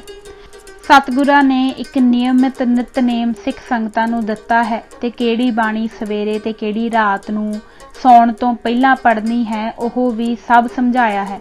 ਸਾਰਾ ਦਿਨ ਕਿਰਤ ਕਰਨ ਲਈ ਤੇ ਰਾਤ ਆਰਾਮ ਕਰਨ ਦਾ ਉਪਦੇਸ਼ ਦਿੱਤਾ ਹੈ। ਜੇ ਕੋਈ ਵਿਅਕਤੀ ਸਾਰੀ ਰਾਤ ਭਜਨ ਬੰਦਗੀ ਕਰਦਾ ਰਹੇ ਤਾਂ ਸਵੇਰੇ ਕਿਰਤ ਨਹੀਂ ਕਰ ਸਕੇਗਾ। ਜੇ ਕਿਰਤ ਨਹੀਂ ਕਰੇਗਾ ਤਾਂ ਫਿਰ ਵੰਡ ਕੇ ਕਿਵੇਂ ਛਕੇਗਾ। ਰਾਤ ਦੇ ਕੀਰਤਨ ਤੇ ਹੋਰ ਖੇਖਣ ਤਾਂ ਵੇਲੜ ਲੋਕਾਂ ਦੇ ਹਨ। ਰਾਤ ਦੇ ਕੀਰਤਨ ਤਾਂ ਹਿੰਦੂਆਂ ਦੇ ਮਾਤਾ ਦੇ ਜਗਰਾਤੇ ਦੀ ਰੀਸ ਹੈ। ਇਹ ਸਭ ਕੁਝ ਮਨਮਤ ਹੈ। ਨਰਕ ਸਵਰਗ ਦਾ ਵੀ ਸਿੱਖੀ ਵਿੱਚ ਕੋਈ ਰੌਲਾ ਨਹੀਂ। ਇਹ ਜੀਵਨ ਹੀ ਜਿਸ ਵਿੱਚ ਅਸੀਂ ਜਿਉਂ ਰਹੇ ਹਾਂ ਸਫਲਤਾਪੂਰਵਕ ਗੁਰੂ ਆਸ਼ੇ ਅਨੁਸਾਰ ਬਤੀਤ ਹੋਵੇ, ਸਭ ਕੁਝ ਇਸੇ ਵਿੱਚ ਹੀ ਹੈ। ਪਰ ਜਿਨ੍ਹਾਂ ਗੁਰਦੁਆਰਿਆਂ ਵਿੱਚੋਂ ਇਹ ਪ੍ਰੇਰਨਾ ਮਿਲਣੀ ਸੀ ਉਹ ਗੁਰਦੁਆਰੇ ਤਾਂ ਮੰਦਿਰਾਂ ਦਾ ਰੂਪ ਧਾਰ ਚੁੱਕੇ ਹਨ। ਸਿੱਖਾਂ ਨੂੰ ਗੁਲਾਮੀ ਦੀ ਆਦਤ ਪੈ ਗਈ ਹੈ। ਇਸ ਆਦਤ ਦਾ ਗੁਣ ਹੈ ਕਿ ਉਹ ਹੀਣ ਭਾਵਨਾ ਵੀ ਪੈਦਾ ਕਰਦੀ ਹੈ। ਇਹ ਹੀਣ ਭਾਵਨਾ ਹੀ ਆਜ਼ਾਦੀ ਲਈ ਸੰਘਰਸ਼ ਨਹੀਂ ਕਰਨ ਦਿੰਦੀ। ਸਿੱਖ ਜਦੋਂ ਭੁੱਲ ਭੁਲੇਖੇ ਆਜ਼ਾਦੀ ਦੀ ਗੱਲ ਕਰਨ ਵੀ ਤਾਂ ਬੜੀ ਅਜੀਬ ਜਿਹੀ ਕਲਪਨਾ ਕਰਦੇ ਹਨ। ਆਜ਼ਾਦੀ ਕੈਦ ਦਾ ਉਲਟਾ ਅਰਥ ਹੈ। ਕੈਦੀ ਆਪਣੀ ਮਰਜ਼ੀ ਨਾਲ ਕੁਝ ਨਹੀਂ ਕਰ ਸਕਦਾ, ਕੁਝ ਨਹੀਂ ਖਾ ਸਕਦਾ, ਕੁਝ ਨਹੀਂ ਪੀ ਸਕਦਾ, ਕੁਝ ਨਹੀਂ ਪੜ੍ਹ ਸਕਦਾ ਤੇ ਕੁਝ ਨਹੀਂ ਪਹਿਨ ਸਕਦਾ, ਕਿਤੇ ਨਹੀਂ ਜਾ ਸਕਦਾ, ਕਿਸੇ ਨਾਲ ਗੱਲ ਨਹੀਂ ਕਰ ਸਕਦਾ। ਪਰ ਆਜ਼ਾਦੀ ਦਾ ਅਰਥ ਵਿਅਕਤੀ ਦੀ ਮਰਜ਼ੀ ਤੇ ਹੈ। ਜੀ ਕਰੇ ਤਾਂ ਸੌਂ ਜਾਵੇ, ਜੀ ਕਰੇ ਕੱਪੜੇ ਪਾ ਕੇ ਬਾਜ਼ਾਰ ਚਲਾ ਜਾਵੇ, ਖਾਵੇ ਪੀਵੇ, ਕੋਈ ਰੋਕ ਟੋਕ ਰੁਕਾਵਟ ਨਹੀਂ। ਬਸ ਆਜ਼ਾਦੀ ਆਜ਼ਾਦੀ ਹੈ। ਪਰ ਖੱਚਰੀ ਭਾਸ਼ਾ ਵਿੱਚ ਆਜ਼ਾਦੀ ਦਾ ਨਾਂ ਬਦਲ ਕੇ ਲਿਆ ਜਾਂਦਾ ਹੈ, ਜਿਵੇਂ ਰਾਮ ਰਾਜ। ਰਾਮ ਰਾਜ ਵਿੱਚ ਸ਼ੰਭੂਕ ਬੇਕਸੂਰ ਦਾ ਕਤਲ ਹੋਇਆ। ਸੀਤਾ ਦੀ ਅਗਨੀ ਪ੍ਰੀਖਿਆ ਲੈ ਕੇ ਵੀ ਘਰੋਂ ਕੱਢ ਦਿੱਤਾ ਗਿਆ। ਅਕਾਲੀਆਂ ਨੂੰ ਕੋਈ ਇਹ ਪੁੱਛੇ ਕਿ ਕਦੇ ਤੁਸੀਂ ਆਮ ਸਿੱਖਾਂ ਨੂੰ ਰਾਮ ਰਾਜ, ਰਣਜੀਤ ਸਿੰਘ ਵਰਗਾ ਰਾਜ, ਖਾਲਿਸਤਾਨ ਕਦੇ ਕੋਈ ਤੇ ਕਦੇ ਕੋਈ ਲਾਰਾ ਲਾਉਂਦੇ ਹੋ, ਪਰ ਭਾਰਤ ਸਰਕਾਰ ਤੁਹਾਨੂੰ ਆਪਣੀਆਂ ਬਰੂਹਾਂ ਨਹੀਂ ਟੱਪਣ ਦਿੰਦੀ। ਚਲੋ ਜੋ ਲੈ ਕੇ ਦੇ ਸਕਦੇ ਹੋ ਉਹ ਹੀ ਲੈ ਦਿਓ। ਪਰ ਨਿਰੀ ਬਕ ਤੋਂ ਹੁਣ ਸਿੱਖ ਅੱਕ ਚੁੱਕੇ ਹਨ। ਹੁਣ ਤਾਂ ਲੈ ਕੇ ਤੁਸਾਂ ਕਿਸੇ ਨੂੰ ਕੀ ਦੇਣਾ ਹੈ, ਸਗੋਂ ਪਹਿਲਾਂ ਦੇ ਭਖਦੇ ਤੇ ਹੱਕੀ ਮੁੱਦੇ ਪਾਣੀ, ਚੰਡੀਗੜ੍ਹ, ਪੰਜਾਬੀ ਬੋਲਦੇ ਇਲਾਕੇ ਵਗੈਰਾ ਵੀ ਸਭ ਛੱਡ ਚੁੱਕੇ ਹੋ ਤੇ ਹਿੰਦੂਆਂ ਦੇ ਥੱਲੇ ਲੱਗ ਕੇ ਰਹਿਣਾ ਮੰਨ ਗਏ ਹੋ। ਜੇ ਆਜ਼ਾਦੀ ਦਾ ਮਤਲਬ ਹਕੂਮਤ ਹੈ ਤਾਂ ਹਕੂਮਤ ਤਾਂ ਅੱਜ ਵੀ ਇੱਕ ਸਿੱਖ ਹੀ ਕਰ ਰਿਹਾ ਹੈ। ਪਰ ਜਿਸ ਬੰਦੇ ਦੀ ਹਕੂਮਤ ਹੋਵੇ ਉਸੇ ਕੋਲ ਤਾਕਤ ਹੁੰਦੀ ਹੈ। ਪਰ ਕੀ ਅੱਜ ਬਾਦਲ ਕੋਲ ਫੈਸਲੇ ਲੈਣ ਦੀ ਤਾਕਤ ਹੈ? ਇੱਕ ਵਿਦਵਾਨ ਨੇ ਕਿਹਾ ਹੈ, ਤਾਕਤ ਮਨੁੱਖ ਨੂੰ ਭ੍ਰਿਸ਼ਟ ਅਤੇ ਬਿਲਕੁਲ ਭ੍ਰਿਸ਼ਟ ਕਰ ਦਿੰਦੀ ਹੈ। ਰਾਜ ਕਰਨ ਦਾ ਇਹ ਤਰੀਕਾ ਵਧੀਆ ਸਾਬਤ ਨਹੀਂ ਹੋਇਆ। ਕਹਿਣ ਨੂੰ ਤਾਂ ਬਾਦਲ ਸਾਹਿਬ ਦੀ ਚੁਣੀ ਹੋਈ ਸਰਕਾਰ ਹੈ ਤੇ ਸ਼੍ਰੋਮਣੀ ਗੁਰਦੁਆਰਾ ਪ੍ਰਬੰਧਕ ਕਮੇਟੀ ਦੀ ਪ੍ਰਧਾਨ ਜਗੀਰ ਕੌਰ ਵੀ ਚੁਣੀ ਹੋਈ ਹੀ ਹੈ, ਪਰ ਸ਼ਕਤੀ ਹੱਥ ਵਿੱਚ ਆਉਣ ਤੇ ਇਹਨਾਂ ਦੇ ਉਲਟ ਪੁਲਟ ਕਰਕੇ ਰੱਖ ਦਿੱਤਾ ਹੈ। ਇਹਨਾਂ ਨੇ ਆਜ਼ਾਦੀ ਦਾ ਅਰਥ ਹੀ ਬਦਲ ਦਿੱਤਾ ਹੈ। ਦੁਨੀਆ ਦੇ ਦਾਰਸ਼ਨਿਕਾਂ ਦਾ ਖਿਆਲ ਹੈ ਕਿ ਬੇੜੀਆਂ ਜ਼ਬਰਦਸਤੀ ਪਾਈਆਂ ਤਾਂ ਜਾ ਸਕਦੀਆਂ ਹਨ, ਪਰ ਜ਼ਬਰਦਸਤੀ ਲਾਈਆਂ ਨਹੀਂ ਜਾ ਸਕਦੀਆਂ। ਜੇ ਕਿਸੇ ਦੀਆਂ ਬੇੜੀਆਂ ਉਸਦੀ ਮਰਜ਼ੀ ਤੋਂ ਬਿਨਾਂ ਕੱਟੀਆਂ ਗਈਆਂ ਤਾਂ ਉਹ ਫਿਰ ਪਹਿਨ ਲਵੇਗਾ, ਕਿਉਂਕਿ ਜੋ ਇਹਨਾਂ ਦਾ ਆਦੀ ਹੋ ਜਾਵੇ ਉਸਦੀ ਆਦਤ ਛੁਡਾਉਣੀ ਔਖੀ ਹੋ ਜਾਂਦੀ ਹੈ। ਸਿੱਖ ਵੀ ਇਸੇ ਤਰ੍ਹਾਂ ਹੀ ਗੁਲਾਮੀ ਦੇ ਆਦੀ ਹੋ ਗਏ ਹਨ। ਪਾਕਿਸਤਾਨ ਬਣਨ ਤੋਂ ਪਹਿਲਾਂ ਤੇ ਬਾਅਦ 'ਚ 1994 ਤੱਕ ਅਕਾਲੀ ਇਹ ਫੈਸਲਾ ਨਹੀਂ ਸੀ ਲੈ ਸਕੇ ਕਿ ਇਹ ਸਿੱਖਾਂ ਦੀ ਨੁਮਾਇੰਦਾ ਜਮਾਤ ਹੈ ਜਾਂ ਫਿਰ ਸਾਰੇ ਪੰਜਾਬੀਆਂ ਦੀ। 1947 ਵਿੱਚ ਤਾਂ ਇਹ ਮਸਲਾ ਬੜੀ ਵੱਡੀ ਸਿਰਦਰਦੀ ਦੇ ਰੂਪ ਵਿੱਚ ਦਰਪੇਸ਼ ਸੀ। ਜੇ ਅਕਾਲੀ ਇਹ ਫੈਸਲਾ ਕਰ ਲੈਂਦੇ ਕਿ ਉਹ ਸਿਰਫ ਸਿੱਖਾਂ ਦੇ ਹੀ ਲੀਡਰ ਹਨ ਤਾਂ ਫਿਰ ਉਹ ਮੁਹੰਮਦ ਅਲੀ ਜਿਨਾਹ ਨਾਲ ਸਮਝੌਤਾ ਕਰਕੇ ਵੱਖਰੀ ਸਿੱਖ ਸਟੇਟ ਲੈ ਸਕਦੇ ਸਨ, ਪਰ ਦੁਚਿੱਤੀ ਵਿੱਚ ਹੀ ਪੂਰੇ ਪੰਜਾਬ ਦੀ ਨੁਮਾਇੰਦਗੀ ਕਰਦੇ ਕਰਦੇ ਉਹ ਹਿੰਦੂਆਂ ਦੀ ਝੋਲੀ ਵਿੱਚ ਡਿੱਗ ਪਏ। ਜਿਹੜੇ ਮੁਸਲਮਾਨ ਕਹਿੰਦੇ ਸਨ ਕਿ ਸਿੱਖ ਸਾਡੇ ਭਰਾ ਹਨ, ਉਹ ਹੀ ਮੁਸਲਮਾਨ ਸਿੱਖਾਂ ਦੇ ਇੰਨੇ ਦੁਸ਼ਮਣ ਬਣ ਗਏ ਕਿ ਉਹ ਹਿੰਦੂਆਂ ਨੂੰ ਪੁੱਛਦੇ, ਸਿੱਖ ਜਿੱਥੇ ਲੁਕੇ ਹਨ ਸਾਨੂੰ ਦੱਸ ਦਿਓ ਤੇ ਤੁਸੀਂ ਜਾਓ। ਇਹ ਸਾਰਾ ਸਿੱਖ ਲੀਡਰਾਂ ਦੀ ਬੇਵਕੂਫੀ ਕਾਰਨ ਹੋਇਆ। ਮਾਸਟਰ ਤਾਰਾ ਸਿੰਘ ਛੋਟੇ ਦਿਮਾਗ ਦਾ ਆਦਮੀ ਸੀ। ਜਦੋਂ ਵੀ ਕਿਤੇ ਅੰਗਰੇਜ਼ ਜਾਂ ਹਿੰਦੂਆਂ ਦੇ ਵੱਡੇ ਲੀਡਰਾਂ ਵੱਲੋਂ ਗੱਲਬਾਤ ਕਰਨ ਲਈ ਸੱਦਾ ਆਉਂਦਾ ਤਾਂ ਉਹ ਫੁੱਲ ਜਾਂਦਾ ਤੇ ਬੇਵਕੂਫੀ ਵਿੱਚ ਐਸਾ ਬਿਆਨ ਦਾਗਦਾ ਕਿ ਮੁਸਲਮਾਨਾਂ ਨੂੰ ਸਤੀ ਕੱਪੜੀ ਅੱਗ ਲੱਗ ਜਾਂਦੀ। 15 ਅਗਸਤ 1947 ਤੱਕ ਉਸਨੇ ਇੰਨੀਆਂ ਬੇਵਕੂਫੀਆਂ ਕਰ ਦਿੱਤੀਆਂ ਸਨ ਕਿ ਚਾਹ ਕੇ ਵੀ ਮੁਸਲਮਾਨ ਸਿੱਖਾਂ ਦੀਆਂ ਗੱਲਾਂ ਤੇ ਤਬਾਰ ਨਹੀਂ ਸਨ ਕਰ ਸਕਦੇ। ਲਾਹੌਰ ਅਸੈਂਬਲੀ ਤੋਂ ਕਿਰਪਾਨ ਨਾਲ ਝੰਡਾ ਵੱਢਣਾ ਸਾਰੇ ਸਿੱਖਾਂ ਦੀਆਂ ਬੇੜੀਆਂ ਵਿੱਚ ਵੱਟੇ ਪਾਉਣ ਤੁੱਲ ਸੀ, ਪਰ ਹਿੰਦੂਆਂ ਨੇ ਇਸ ਘਟਨਾ ਕਰਕੇ ਉਸ ਨੂੰ ਇੰਨਾ ਭੂਏ ਚੜਾ ਦਿੱਤਾ ਕਿ ਉਹ ਆਪਣੇ ਆਪ ਨੂੰ ਮੁਹੰਮਦ ਅਲੀ ਜਿਨਾਹ ਤੇ ਗਾਂਧੀ ਤੋਂ ਵੀ ਉੱਤੇ ਸਮਝਣ ਲੱਗ ਪਿਆ। ਬਸ ਇੱਥੇ ਹੀ ਸਿੱਖ ਮਾਰ ਖਾ ਗਏ।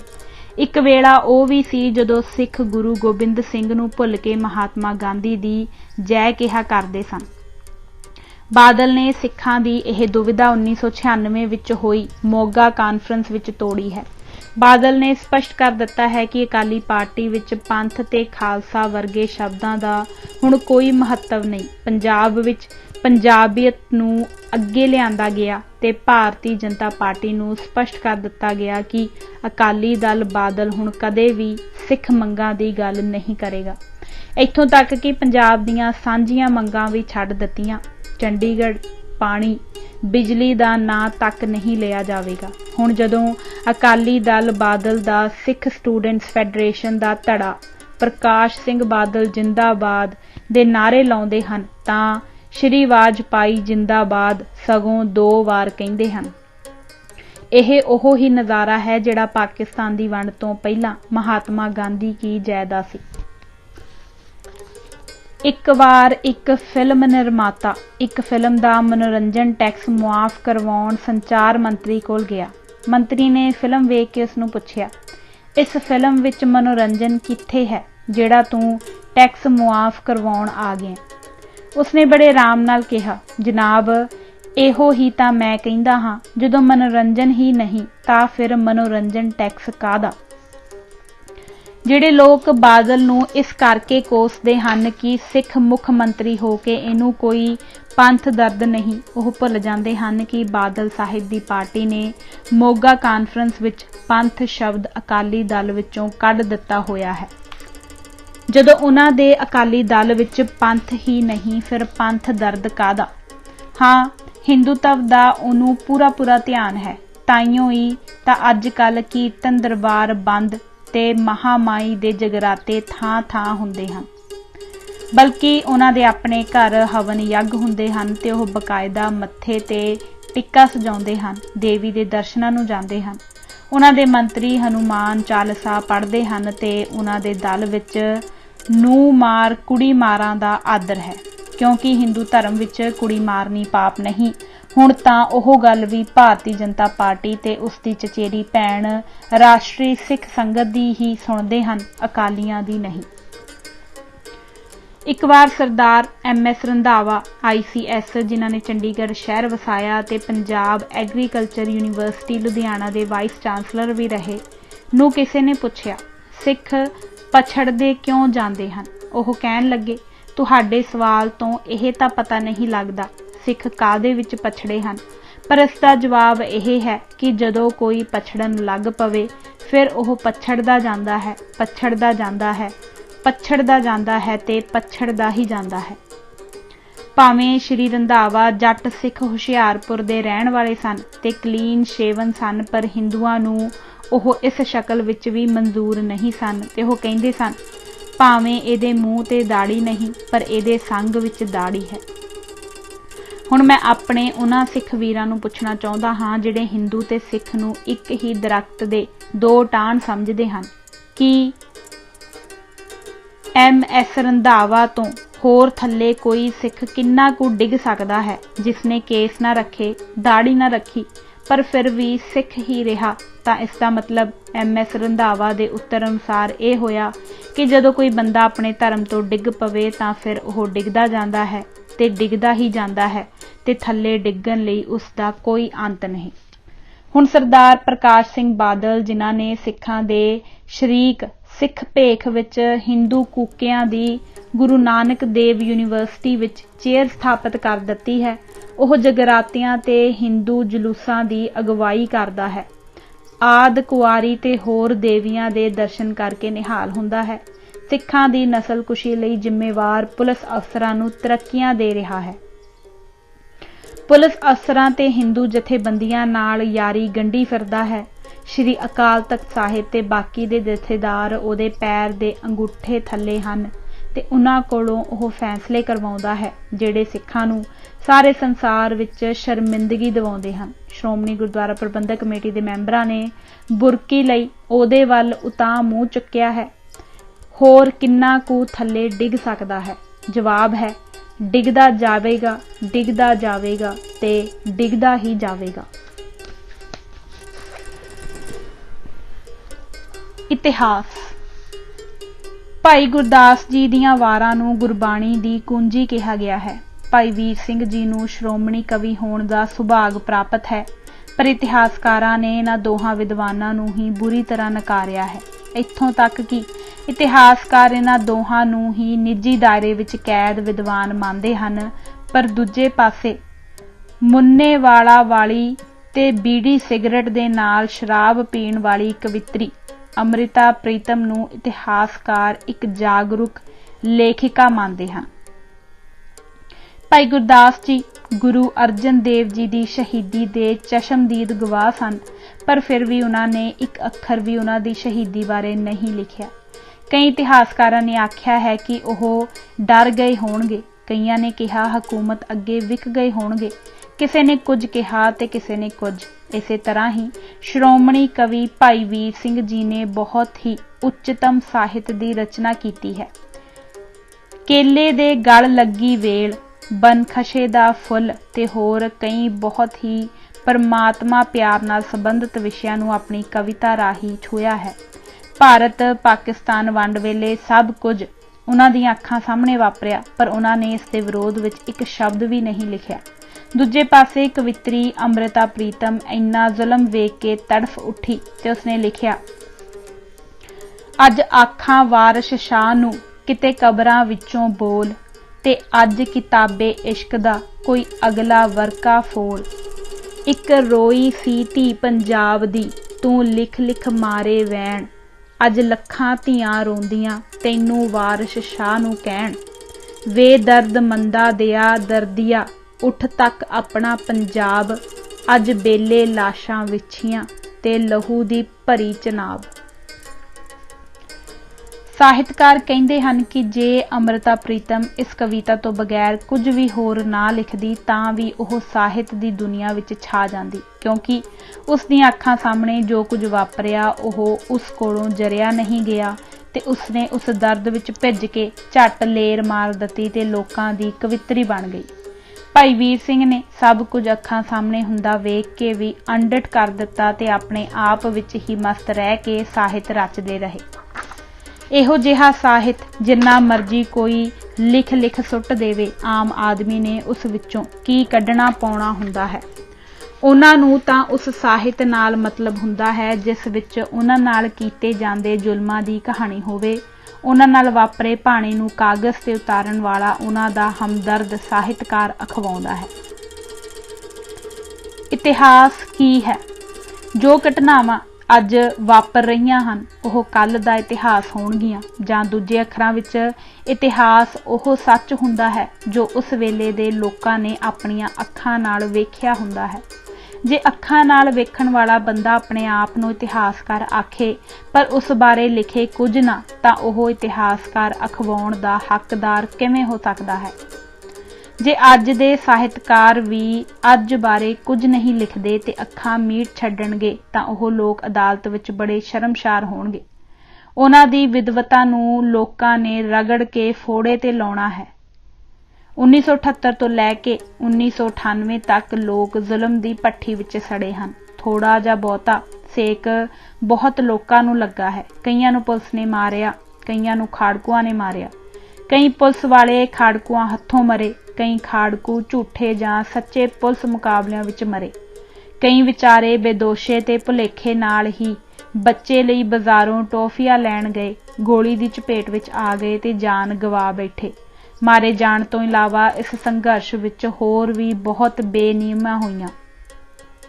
ਹਰ ਵਿਅਕਤੀ ਨੂੰ ਹਰ ਗੱਲ ਤੇ ਹਰ ਘਟਨਾ ਦਾ ਪਤਾ ਨਹੀਂ ਹੋ ਸਕਦਾ, ਪਰ ਉਸਨੂੰ ਜਿੰਨੀ ਕੁ ਗੱਲ ਦਾ ਪਤਾ ਹੈ ਉਹ ਤਾਂ ਲੋਕਾਂ ਅੱਗੇ ਲਿਆਵੇ। ਇਸ ਤਰ੍ਹਾਂ ਕਰਦਿਆਂ ਜਾਣਕਾਰੀ ਦਾ ਇੱਕ ਵੱਡਾ ਢੇਰ ਇਕੱਠਾ ਹੋ ਜਾਂਦਾ। ਇਹ ਢੇਰ ਭਾਵੇਂ ਤੂੜੀ ਤੇ ਦਾਣਿਆਂ ਦੇ ਰਲੇ ਮਿਲੇ ਢੇਰ ਵਰਗਾ ਹੀ ਕਿਉਂ ਨਾ ਹੁੰਦਾ, ਇਤਿਹਾਸਕ ਜ਼ਰੂਰ ਵਿੱਚੋਂ ਦਾਣਿਆਂ ਨੂੰ ਵੱਖ ਕਰ ਲੈਂਦੇ, ਪਰ ਅਫਸੋਸ ਇਹ ਹੈ ਕਿ ਸਾਰੇ ਸਾਹਿਤਕਾਰ ਦੜ ਵੱਟ ਕੇ ਬਹਿ ਗਏ ਹਨ।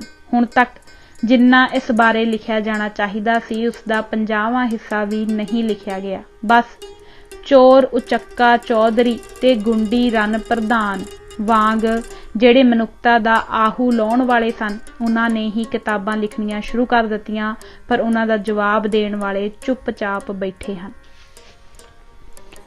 ਵੈਸੇ ਵੀ 1978 ਤੋਂ ਚੱਲਿਆ ਸਿੱਖ ਸੰਘਰਸ਼ ਫੇਲ ਹੋ ਗਿਆ ਹੈ। ਕਿਹਾ ਜਾ ਸਕਦਾ ਹੈ ਕਿ ਸੰਘਰਸ਼ ਚਲਾਉਣ ਵਾਲੀ ਧਿਰ ਹਾਰ ਗਈ ਹੈ। ਹਾਰੇ ਹੋਇਆਂ ਦੇ ਇਤਿਹਾਸ ਹਮੇਸ਼ਾ ਜਿੱਤੇ ਹੋਏ ਲੋਕ ਹੀ ਲਿਖਵਾਇਆ ਕਰਦੇ ਹਨ। ਜਿੱਤੇ ਹੋਏ ਲੋਕ ਇਤਿਹਾਸ ਲਿਖਵਾਉਂਦੇ ਹਨ ਤੇ ਹਾਰਿਆ ਹੋਇਆਂ ਦੇ ਲਿਖੇ ਜਾਂਦੇ ਹਨ। ਜੇ ਹਿਟਲਰ ਜਿੱਤ ਜਾਂਦਾ ਤਾਂ ਚਰਚਲ, ਸਟਾਲਿਨ ਵਗੈਰਾ ਦਾ ਇਤਿਹਾਸ ਹੋਰ ਹੁੰਦਾ। ਜਦੋਂ ਉਹ ਜਿੱਤ ਰਿਹਾ ਸੀ ਤਾਂ ਸੁਭਾਸ਼ ਚੰਦਰ ਬੋਸ ਉਸ ਤੋਂ ਵੀ ਬਹੁਤ ਪ੍ਰਭਾਵਿਤ ਸੀ। ਜੇ ਰਾਵਣ ਜਿੱਤ ਜਾਂਦਾ ਤਾਂ ਫਿਰ ਪੁਤਲੇ ਰਾਮ ਦੇ ਸੜਦੇ, ਕਿਉਂਕਿ ਸਰੂਪਨਖਾ ਦਾ ਨੱਕ ਵੱਢਣਾ ਕੋਈ ਛੋਟਾ ਜੁਰਮ ਨਹੀਂ ਸੀ, ਉਹ ਵੀ ਇੱਕ ਕਸ਼ਤਰੀ ਦੁਆਰਾ ਬ੍ਰਾਹਮਣ ਕੰਨਿਆ ਦਾ। ਕਸ਼ਤਰੀ ਦੀ ਕੀ ਜੁਰਤ ਸੀ ਕਿ ਉਹ ਬ੍ਰਾਹਮਣ ਦਾ ਕੀਤਾ ਹੋਇਆ ਪਿਸ਼ਾਬ ਵੀ ਉਲੰਘ ਜਾਵੇ। ਪਰ ਰਾਵਣ ਹਾਰ ਗਿਆ ਤੇ ਸੁੰਦਰ ਸਰੂਪਨਖਾ ਰਾਖਸ਼ਣੀ ਅਖਵਾਉਣ ਲੱਗੀ। ਇਸੇ ਹੀ ਤਰ੍ਹਾਂ ਸਿੱਖ ਖਾੜਕੂ ਸੰਘਰਸ਼ ਹਾਰ ਗਏ ਤੇ ਹੁਣ ਅੱਤਵਾਦੀ ਲੁਟੇਰੇ ਅਤੇ ਦਰਿੰਦੇ ਅਖਵਾਉਣ ਲੱਗ ਪਏ। ਜਦੋਂ ਚੜ੍ਹਦੀ ਕਲਾ ਵਿੱਚ ਸਨ ਉਦੋਂ ਅਖਬਾਰਾਂ ਤੇ ਟੀਵੀ ਵਾਲਿਆਂ ਦਾ ਖਬਰ ਦੇਣ ਲੱਗੇ ਖਾੜਕੂ ਕਹਿੰਦਿਆਂ ਦਾ ਮੂੰਹ ਸੁੱਕਦਾ ਸੀ। ਜ਼ਕਰੀਆ ਖਾਂ ਭਾਵੇਂ ਸਿੱਖਾਂ ਦਾ ਦੁਸ਼ਮਣ ਸੀ, ਪਰ ਉਹਨੇ ਨਾਦਰ ਸ਼ਾਹ ਨੂੰ ਦੱਸਿਆ ਕਿ ਇਹ ਫਕੀਰਾਂ ਦਾ ਟੋਲਾ ਹੈ ਤੇ ਘੋੜਿਆਂ ਦੀਆਂ ਕਾਠੀਆਂ ਤੇ ਹੀ ਇਹਨਾਂ ਦਾ ਘਰ ਹੈ। ਨਾਦਰ ਸ਼ਾਹ ਨੇ ਸਹਿਜ ਸੁਭਾਅ ਹੀ ਕਿਹਾ, ਜੇ ਇਹ ਗੱਲ ਹੈ ਤਾਂ ਤੇਰਾ ਰਾਜ ਖੁੱਸਾ ਹੀ ਸਮਝ। ਸਿੱਖਾਂ ਦੀ ਖੁਰਾਕ ਤੇ ਲੰਗਰ ਦਾ ਤੇ ਇਹ ਹਾਲ ਸੀ ਕਿ ਇੱਕ ਵਾਰ ਬਾਬਾ ਆਲਾ ਸਿੰਘ ਦੀ ਪਤਨੀ ਆਪ ਦਾਲ ਵਰਤਾ ਰਹੀ ਸੀ। ਇੱਕ ਸਿੱਖ ਦੇ ਕੋਲੇ ਵਿੱਚ ਜਦੋਂ ਦਾਲ ਪਾਈ ਤਾਂ ਉਹਨੂੰ ਇੰਨਾ ਗੁੱਸਾ ਆਇਆ ਕਿ ਉਹਨੇ ਉਹ ਗਰਮ ਦਾਲ ਉਹਦੇ ਸਿਰ ਵਿੱਚ ਪਾ ਦਿੱਤੀ ਤੇ ਕਿਹਾ, ਇੰਨੇ ਥੋੜੇ ਛੋਲਿਆਂ ਦੀ ਦਾਲ ਵਿੱਚ ਇੰਨਾ ਜ਼ਿਆਦਾ ਪਾਣੀ ਪਾ ਕੇ ਕਿਉਂ ਬਣਾਇਆ ਈ? ਸਿੱਖਾਂ ਨੂੰ ਬੜੇ ਅਜੀਬ ਹਾਲਾਤ ਵਿੱਚੋਂ ਲੰਘਣਾ ਤੇ ਫੈਸਲੇ ਲੈਣੇ ਪਏ। ਹਰ ਦੇਸ਼ ਵਿੱਚ ਆਪਣੇ ਆਪਣੇ ਬਹਾਦਰਾਂ ਦੇ ਕਿੱਸੇ ਗਾਏ ਜਾਂਦੇ ਹਨ ਅਤੇ ਇਤਿਹਾਸ ਪੜ੍ਹ ਕੇ ਸੁਣਾਇਆ ਜਾਂਦਾ ਹੈ। ਇੰਗਲੈਂਡ ਇੱਕ ਐਸਾ ਦੇਸ਼ ਹੈ ਜਿਸ ਨੇ ਲਗਭਗ ਸਾਰੀ ਦੁਨੀਆ ਤੇ ਰਾਜ ਕੀਤਾ ਹੈ। बीत चुके समय दियां बहादरी दियां वारा गाउण नूं ओह बिल्कुल महत्व नहीं देंदे। इसे लई ही इंग्लैंड दे बहादरां दियां कोई किस्से कहानियां नहीं छपे। इतिहास बारे उन्हां दा विचार है कि जींदियां जागदियां कौमां नित नवां इतिहास सिरजदियां हन।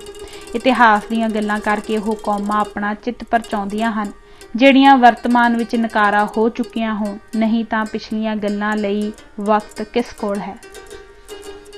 पर इसे ही गल दे जवाब विच इंग्लैंड दी एक विद्वान प्रधान मंत्री श्रीमती मार्गरेट थैचर ने कहा सी, इतिहास दा लिखिया ते सांभिया जाना तां बड़ा जरूरी है, पर साडा इतिहास तां उन्हां देशां विच लिखिया ते सांभिया पिया है जिन्हां देशां विच साडा राज रहा है अते साडी फौज, साडे धार्मिक अदारे, साडे इंजीनियर अते साडे डॉक्टर ते होर लोग जिन्हां ने उन्हां देशां विच जाके बरतानिया सरकार वल्लों काम कीता है दे पद चिन्हां दे निशान मौजूद हन ते रहिंदी दुनिया तक मौजूद रहणगे, क्योंकि साडे नाल ही उन्हां देशां दा इतिहास जुड़िया होया है। सानू मनफी करके वो अपना इतिहास नहीं बना सकणगे। उन्हां नूं लिखना ही पवेगा कि इत्थे इन्ने सन तो लैके इन्ने तक क्राउन दा राज सी। इतिहास दीयां गल्लां तां सिख भी बहुत करदे हन। सिख इतिहास हिंदुआं, मुसलमानां जां अंग्रेजां ने लिखिया है। उस तो अगे ढाडियां ते होर गाउण वजाउण वालियां ने मुसलमानां दा ओह पक्ष उजागर नहीं कीता जिस विच मुसलमानां ने अपनी जान ते खेड के गुरु जी दी मदद कीती। हज़रत मियाँ मीर तो लैके पीर बुद्धू शाह, नवाब मलेरकोटला, नवाब रायकोट, नबी खां, गनी खां ते लक्कड़ शाह नूं ओह सत्कार नहीं मिलिया जो उन्हां दा हक बनदा सी। हिंदुआं नूं तां हर मुसलमान नाल ही नफरत है, पर जे गुरु जी नूं हर मुसलमान नाल ही नफरत हुंदी तां ओह औरंगजेब दे जानशीन बहादुर शाह दी लड़ाई विच मदद ना करदे। दखण वल जांदियां गुरु जी ते बहादुर शाह दी गलबात टुटण दा कारण धार्मिक नहीं राजनीतिक सी। जिवें सिखां दी पंजाबी सूबे दी गलबात पहिलां नेहरू नाल टुटी ते बाद विच इंदिरा गांधी ने ओह गल मन लई। सिखां दे रागियां ढाडियां ने ही असल विच सिखां नूं मुसलमानां तो दूर कीता है। कारण यह है कि मुसलमान सिवाए मसीत तो होर किसी दे भी धर्म स्थान विच नहीं जांदा, ना ही मत्था टेकदा है ते ना ही कुछ ऐसा करदा है जो इस्लाम विच मना होवे।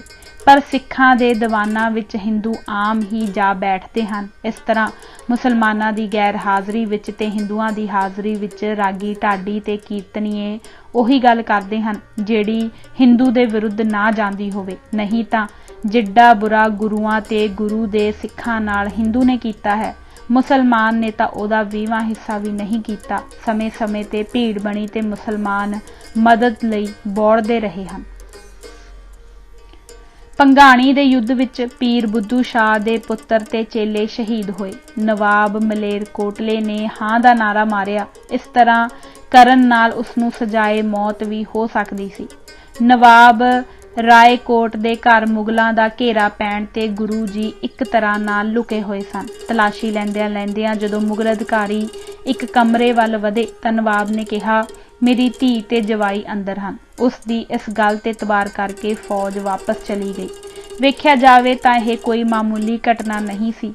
नबी खां ते गनी खां ने गुरु जी नूं उच्च दा पीर बना के फौज दे जबरदस्त घेरे विचों बाहर कढ़िया। लक्कड़ शाह मुसलमान ने भामे शाह तो भी वध के काम कीता।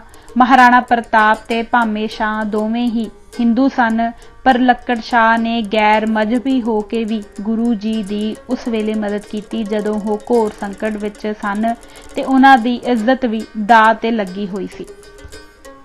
मालवे विच कुछ चिर ठहरन तो बाद गुरु जी जदों दिल्ली वल चले तां बराड़ा जिन्हां नूं गुरु जी ने तनखाह ते फौज विच भर्ती कीता होया सी ने गुरु जी दे घोड़े दीयां वांगां फड़ लईआं ते कहा, पहिलां साडीआं बनदियां तनखाहां दिओ, फिर जान देंगे। गुरु जी ने कहा, तुहानू सिक्खी चाहिदी है कि तनखाह दे पैसे? बराड़ा ने कहा, असा सिक्खी नू की करना है, साडी तनखाह सानू दिओ। जदों यह तकरारबाजी चल रही सी तां लक्कड़ शाह नां दा मुसलमान दो खोतियां ते पैसिਆਂ दी छटा लदी पहुंच गया ते कहा, गुरु जी मैं आप जी नूं कई पिंडां विच लभदा लभाउंदा आया हां, इह पैसे स्वीकार करो। गुरु जी ने सारे बराड़ां दीआं तनखाहां दा भुगतान कीता ते बाकी रकम उत्थे ही किसे थां नप दित्ती। उत्थे हुण गुरुद्वारा बणिया होया है। असां अपना पिछला इतिहास आप ही गौं गौं के ते कीर्तन कर कर के बिगाड़ लिया है ते सांभिया भी नहीं। डॉक्टर गंडा सिंह जो सिख इतिहास दे बड़े खोजी सन ने कहा है कि अनपढ़तावश सिख कौम ने अपने इतिहासक दस्तावेज भंग दे पाड़े बर्बाद कीते हैं। ਉਹ ਕਹਿੰਦੇ ਹਨ ਇੱਕ ਵਾਰ ਉਹ ਕਿਸੇ ਪਿੰਡ ਗਏ ਤੇ ਇੱਕ ਬੱਚੇ ਦੇ ਹੱਥ ਵਿੱਚ ਇੱਕ ਮੈਲਾ ਜਿਹਾ ਗੱਤਾ ਵੇਖਿਆ। ਖੋਜੀ ਸੁਭਾਅ ਅਨੁਸਾਰ ਜਦੋਂ ਉਹ ਗੱਤਾ ਉਹਨਾਂ ਨੇ ਪੜ੍ਹ ਕੇ ਵੇਖਿਆ ਤਾਂ ਹੈਰਾਨ ਹੋ ਗਏ। ਉਹ ਦਸਤਾਵੇਜ਼ ਅੰਗਰੇਜ਼ਾਂ ਤੇ ਚੜ੍ਹਾਈ ਕਰਨ ਸਮੇਂ ਸਿੱਖ ਸਰਦਾਰਾਂ ਵੱਲੋਂ ਲਿਆ ਗਿਆ ਪ੍ਰਣ ਪੱਤਰ ਸੀ, ਜਿਸ ਉੱਤੇ ਸਭ ਸਰਦਾਰਾਂ ਦੇ ਦਸਤਖਤ ਸਨ ਤੇ ਆਖਰੀ ਦਮ ਤੱਕ ਲੜਨ ਦਾ ਪ੍ਰਣ ਸੀ। ਜਦੋਂ ਡਾਕਟਰ ਸਾਹਿਬ ਨੇ ਬੱਚੇ ਨੂੰ ਪੁੱਛਿਆ, ਇਹ ਗੱਤਾ ਤੂੰ ਕਿੱਥੋਂ ਲਿਆ ਹੈ, ਤਾਂ ਉਸਨੇ ਕਿਹਾ, ਜੀ ਇਸੇ ਤਰ੍ਹਾਂ ਦੇ ਗੱਤਿਆਂ ਤੇ ਹੋਰ ਕਈ ਕਾਗਜ਼ਾਂ ਦੀਆਂ ਪੰਡਾਂ ਸਾਡੇ ਤੂੜੀ ਵਾਲੇ ਅੰਦਰ ਰੁਲਦੀਆਂ ਫਿਰਦੀਆਂ ਹਨ। ਕੀ ਕਦੇ ਕਿਸੇ ਹੋਰ ਕੌਮ ਨੇ ਵੀ ਇਸ ਤਰ੍ਹਾਂ ਕੀਤਾ ਹੈ? ਜਿੱਥੇ ਅਸਾਂ ਪਿਛਲਾ ਇਤਿਹਾਸ ਆਪ ਹੀ ਬਰਬਾਦ ਕਰ ਦਿੱਤਾ ਹੈ, ਉੱਥੇ ਅੱਜ ਦੇ ਇਤਿਹਾਸ ਨੂੰ ਵੀ ਨਹੀਂ ਰਹਿਣ ਦਿੱਤਾ। ਵਿਦੇਸ਼ਾਂ ਵਿੱਚ ਜਾਓ ਤਾਂ ਇਟਲੀ ਵਿੱਚ ਉਹ ਥਾਂ ਅਜੇ ਵੀ ਉਸੇ ਤਰ੍ਹਾਂ ਹੀ ਮੌਜੂਦ ਹੈ ਜਿੱਥੇ ਸਾਨਾਂ ਨਾਲ ਲੜਾਈ ਹੁੰਦੀ ਸੀ। ਉਹ ਸਾਰੀ ਇਮਾਰਤ ਵਿੱਚੋਂ ਢੱਠੀ ਹੋਈ ਹੈ, ਪਰ ਉਹਨਾਂ ਨੇ ਜਾਣ ਬੁੱਝ ਕੇ ਹੀ ਇਸ ਤਰ੍ਹਾਂ ਦੀ ਰੱਖੀ ਹੋਈ ਹੈ। ਇੰਗਲੈਂਡ ਦੀ ਯੂਨੀਵਰਸਿਟੀ ਆਕਸਫੋਰਡ ਦੀਆਂ ਪੁਰਾਣੀਆਂ ਪੌੜੀਆਂ ਘਸ-ਘਸ ਕੇ ਪਿੰਪੂ ਹੋ ਗਈਆਂ ਹਨ। ਪੌੜੀ ਵਿੱਚ ਪਾਏ ਹੋਏ ਸਰੀਏ ਵੀ ਅੱਧੇ-ਅੱਧੇ ਘਸ ਗਏ ਹਨ। ਲੋਕਾਂ ਨੇ ਸਰਕਾਰ ਤੇ ਬੜਾ ਜ਼ੋਰ ਪਾਇਆ ਕਿ ਇਹਨਾਂ ਪੌੜੀਆਂ ਦੀ ਮੁਰੰਮਤ ਕੀਤੀ ਜਾਵੇ। ਸਰਕਾਰ ਨੇ ਨਵੀਂ ਪੌੜੀਆਂ ਹੋਰ ਬਣਾ ਦਿੱਤੀਆਂ, ਪਰ ਪੁਰਾਣੀਆਂ ਨੂੰ ਨਹੀਂ ਛੇੜਿਆ। ਉਹਨਾਂ ਦਾ ਕਹਿਣਾ ਹੈ ਕਿ ਇਹ ਇਤਿਹਾਸਕ ਪੌੜੀਆਂ ਹਨ, ਇੱਥੋਂ ਦੀ ਬੜੇ-ਬੜੇ ਸਕਾਲਰ ਤੇ ਵਿਦਵਾਨ ਲੰਘ ਕੇ ਗਏ ਹਨ। ਉਹਨਾਂ ਦੀ ਯਾਦ ਇਹਨਾਂ ਪੌੜੀਆਂ ਰਾਹੀਂ ਤਾਜ਼ਾ ਰਹਿਣੀ ਚਾਹੀਦੀ ਹੈ। ਪਰ ਸਿੱਖਾਂ ਨੇ ਉਹ ਥਾਂ ਵੀ ਢਾਹ ਕੇ ਕਾਰ ਪਾਰਕਿੰਗ ਬਣਾ ਦਿੱਤੀ ਹੈ, ਜਿਸ ਮੁਗਲ ਕੋਤਵਾਲੀ ਵਿੱਚ ਸਾਹਿਬ ਸ੍ਰੀ ਗੁਰੂ ਤੇਗ ਬਹਾਦਰ ਜੀ ਨੂੰ ਰੱਖਿਆ ਗਿਆ ਸੀ ਤੇ ਤਸੀਹੇ ਦਿੱਤੇ ਗਏ ਸਨ। ਹੁਣ ਸਿੱਖ ਇਹ ਫੈਸਲਾ ਕਰਨ ਕਿ ਇਤਿਹਾਸਕ ਪੱਖੋਂ ਕੋਤਵਾਲੀ ਦਾ ਜਿਉਂ ਦਾ ਤਿਉਂ ਰੱਖਿਆ ਜਾਣਾ ਜ਼ਰੂਰੀ ਸੀ ਕਿ ਨਹੀਂ।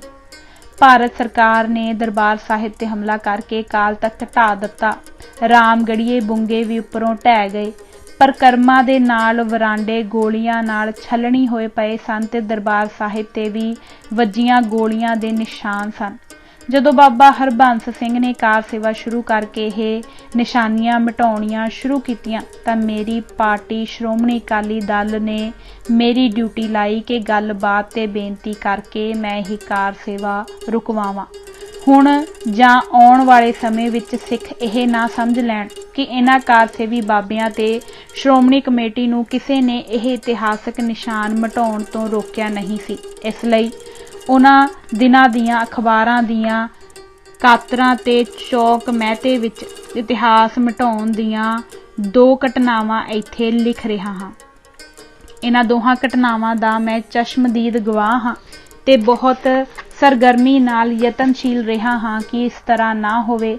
ਪਰ ਭਾਰਤ ਸਰਕਾਰ ਦੀਆਂ ਖੂਫੀਆ ਏਜੰਸੀਆਂ ਦੇ ਢਹੇ ਚੜੇ ਹੋਏ ਕਾਰ ਸੇਵਾ ਵਾਲੇ ਸਾਧ ਤੇ ਸ਼੍ਰੋਮਣੀ ਕਮੇਟੀ ਕਦੋਂ ਟਲਦੀ ਸੀ, ਨਾਲੇ ਅਗਲੇ ਟਲਣ ਦਿੰਦੇ ਸਨ। ਕਈ ਵਾਰ ਤਾਂ ਐਸਾ ਹੁੰਦਾ ਹੈ ਕਿ ਸਿੱਖ ਸਾਧ ਏਜੰਸੀਆਂ ਵੱਲੋਂ ਦਿੱਤੇ ਕੰਮ ਤੋਂ ਵੀ ਅਗਾਂਹ ਲੰਘ ਜਾਂਦੇ ਹਨ। ਜਿਵੇਂ ਕਲਾਸ ਵਿੱਚ ਮਾਸਟਰ ਨੇ ਬੱਚਿਆਂ ਨੂੰ ਪੁੱਛਿਆ, ਬੱਚਿਓ ਤੁਸੀਂ ਆਪਣੀ ਮੰਮੀ ਦੇ ਆਖੇ ਲੱਗਦੇ ਹੁੰਦੇ ਹੋ? ਫਿਰ ਮਾਸਟਰ ਨੇ ਇੱਕ ਸ਼ਰਾਰਤੀ ਜਿਹੇ ਬੱਚੇ ਨੂੰ ਪੁੱਛਿਆ, ਤੂੰ ਲੱਗਦਾ ਹੈ? ਬੱਚੇ ਨੇ ਕਿਹਾ, ਆਹੋ ਜੀ, ਕਈ ਵਾਰ ਤਾਂ ਮੈਂ ਬਹੁਤ ਹੀ ਆਖੇ ਲੱਗ ਜਾਨਾ। ਮਾਂ ਨੇ ਹੈਰਾਨ ਹੋ ਕੇ ਪੁੱਛਿਆ, ਉਹ ਕਿਵੇਂ? ਬੱਚੇ ਨੇ ਕਿਹਾ, ਜੀ ਜੇ ਮੇਰੀ ਮਾਂ ਮੈਨੂੰ ਆਖੇ ਨਾ ਪਈ ਫਰਿੱਜ ਵਿੱਚ ਜਿਹੜੀ ਆਈਸਕ੍ਰੀਮ ਪਈ ਆ ਉਹ ਕੱਢ ਕੇ ਤੂੰ ਅੱਧੀ ਖਾ ਲੈ ਤਾਂ ਮੈਂ ਸਾਰੀ ਖਾ ਸੁੱਟਦਾ। ਬਸ ਉਸ ਬੱਚੇ ਵਾਲਾ ਹਾਲ ਹੀ ਕਾਰ ਸੇਵਾ ਵਾਲੇ ਸਾਧਾਂ, ਸ਼੍ਰੋਮਣੀ ਕਮੇਟੀ ਤੇ ਅਕਾਲੀ ਪਾਰਟੀਆਂ ਦਾ ਹੈ।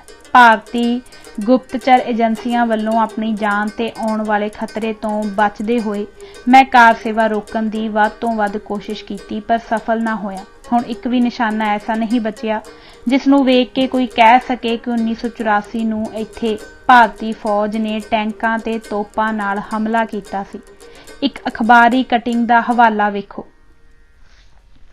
18 ਅਕਤੂਬਰ 1994 ਨੂੰ ਇੱਥੋਂ ਜਾਰੀ ਇੱਕ ਪ੍ਰੈਸ ਨੋਟ ਵਿੱਚ ਜਥੇਦਾਰ ਕੁਲਬੀਰ ਸਿੰਘ ਕੌੜਾ ਮੈਂਬਰ ਕੇਂਦਰੀ ਭਰਤੀ ਅਤੇ ਚੋਣ ਕਮੇਟੀ ਸ਼੍ਰੋਮਣੀ ਅਕਾਲੀ ਦਲ ਨੇ ਹਰਿਮੰਦਰ ਸਾਹਿਬ ਦੀ ਪਰਿਕਰਮਾ ਦੀ ਕਾਰ ਸੇਵਾ ਸੰਬੰਧੀ ਛਿੜੇ ਵਿਵਾਦ ਬਾਰੇ ਸਰਦਾਰ ਸਿਮਰਨਜੀਤ ਸਿੰਘ ਮਾਨ ਵੱਲੋਂ ਲਏ ਸਪਸ਼ਟ ਸਟੈਂਡ ਦੀ ਹਮਾਇਤ ਕਰਦਿਆਂ ਬਾਬਾ ਹਰਬੰਸ ਸਿੰਘ ਜੀ ਦਿੱਲੀ ਵਾਲਿਆਂ ਨੂੰ ਬੇਨਤੀ ਕੀਤੀ ਕਿ ਜਿੰਨਾ ਚਿਰ ਤੱਕ ਸਾਰਾ ਪੰਥ ਕਾਰ ਸੇਵਾ ਸੰਬੰਧੀ ਕੋਈ ਸਾਂਝਾ ਨਿਰਣਾ ਨਹੀਂ ਲੈਂਦਾ ਉਨਾ ਚਿਰ ਤੱਕ ਕਾਰ ਸੇਵਾ ਦਾ ਕੰਮ ਤੁਰੰਤ ਬੰਦ ਕਰ ਦੇਣਾ ਚਾਹੀਦਾ ਹੈ।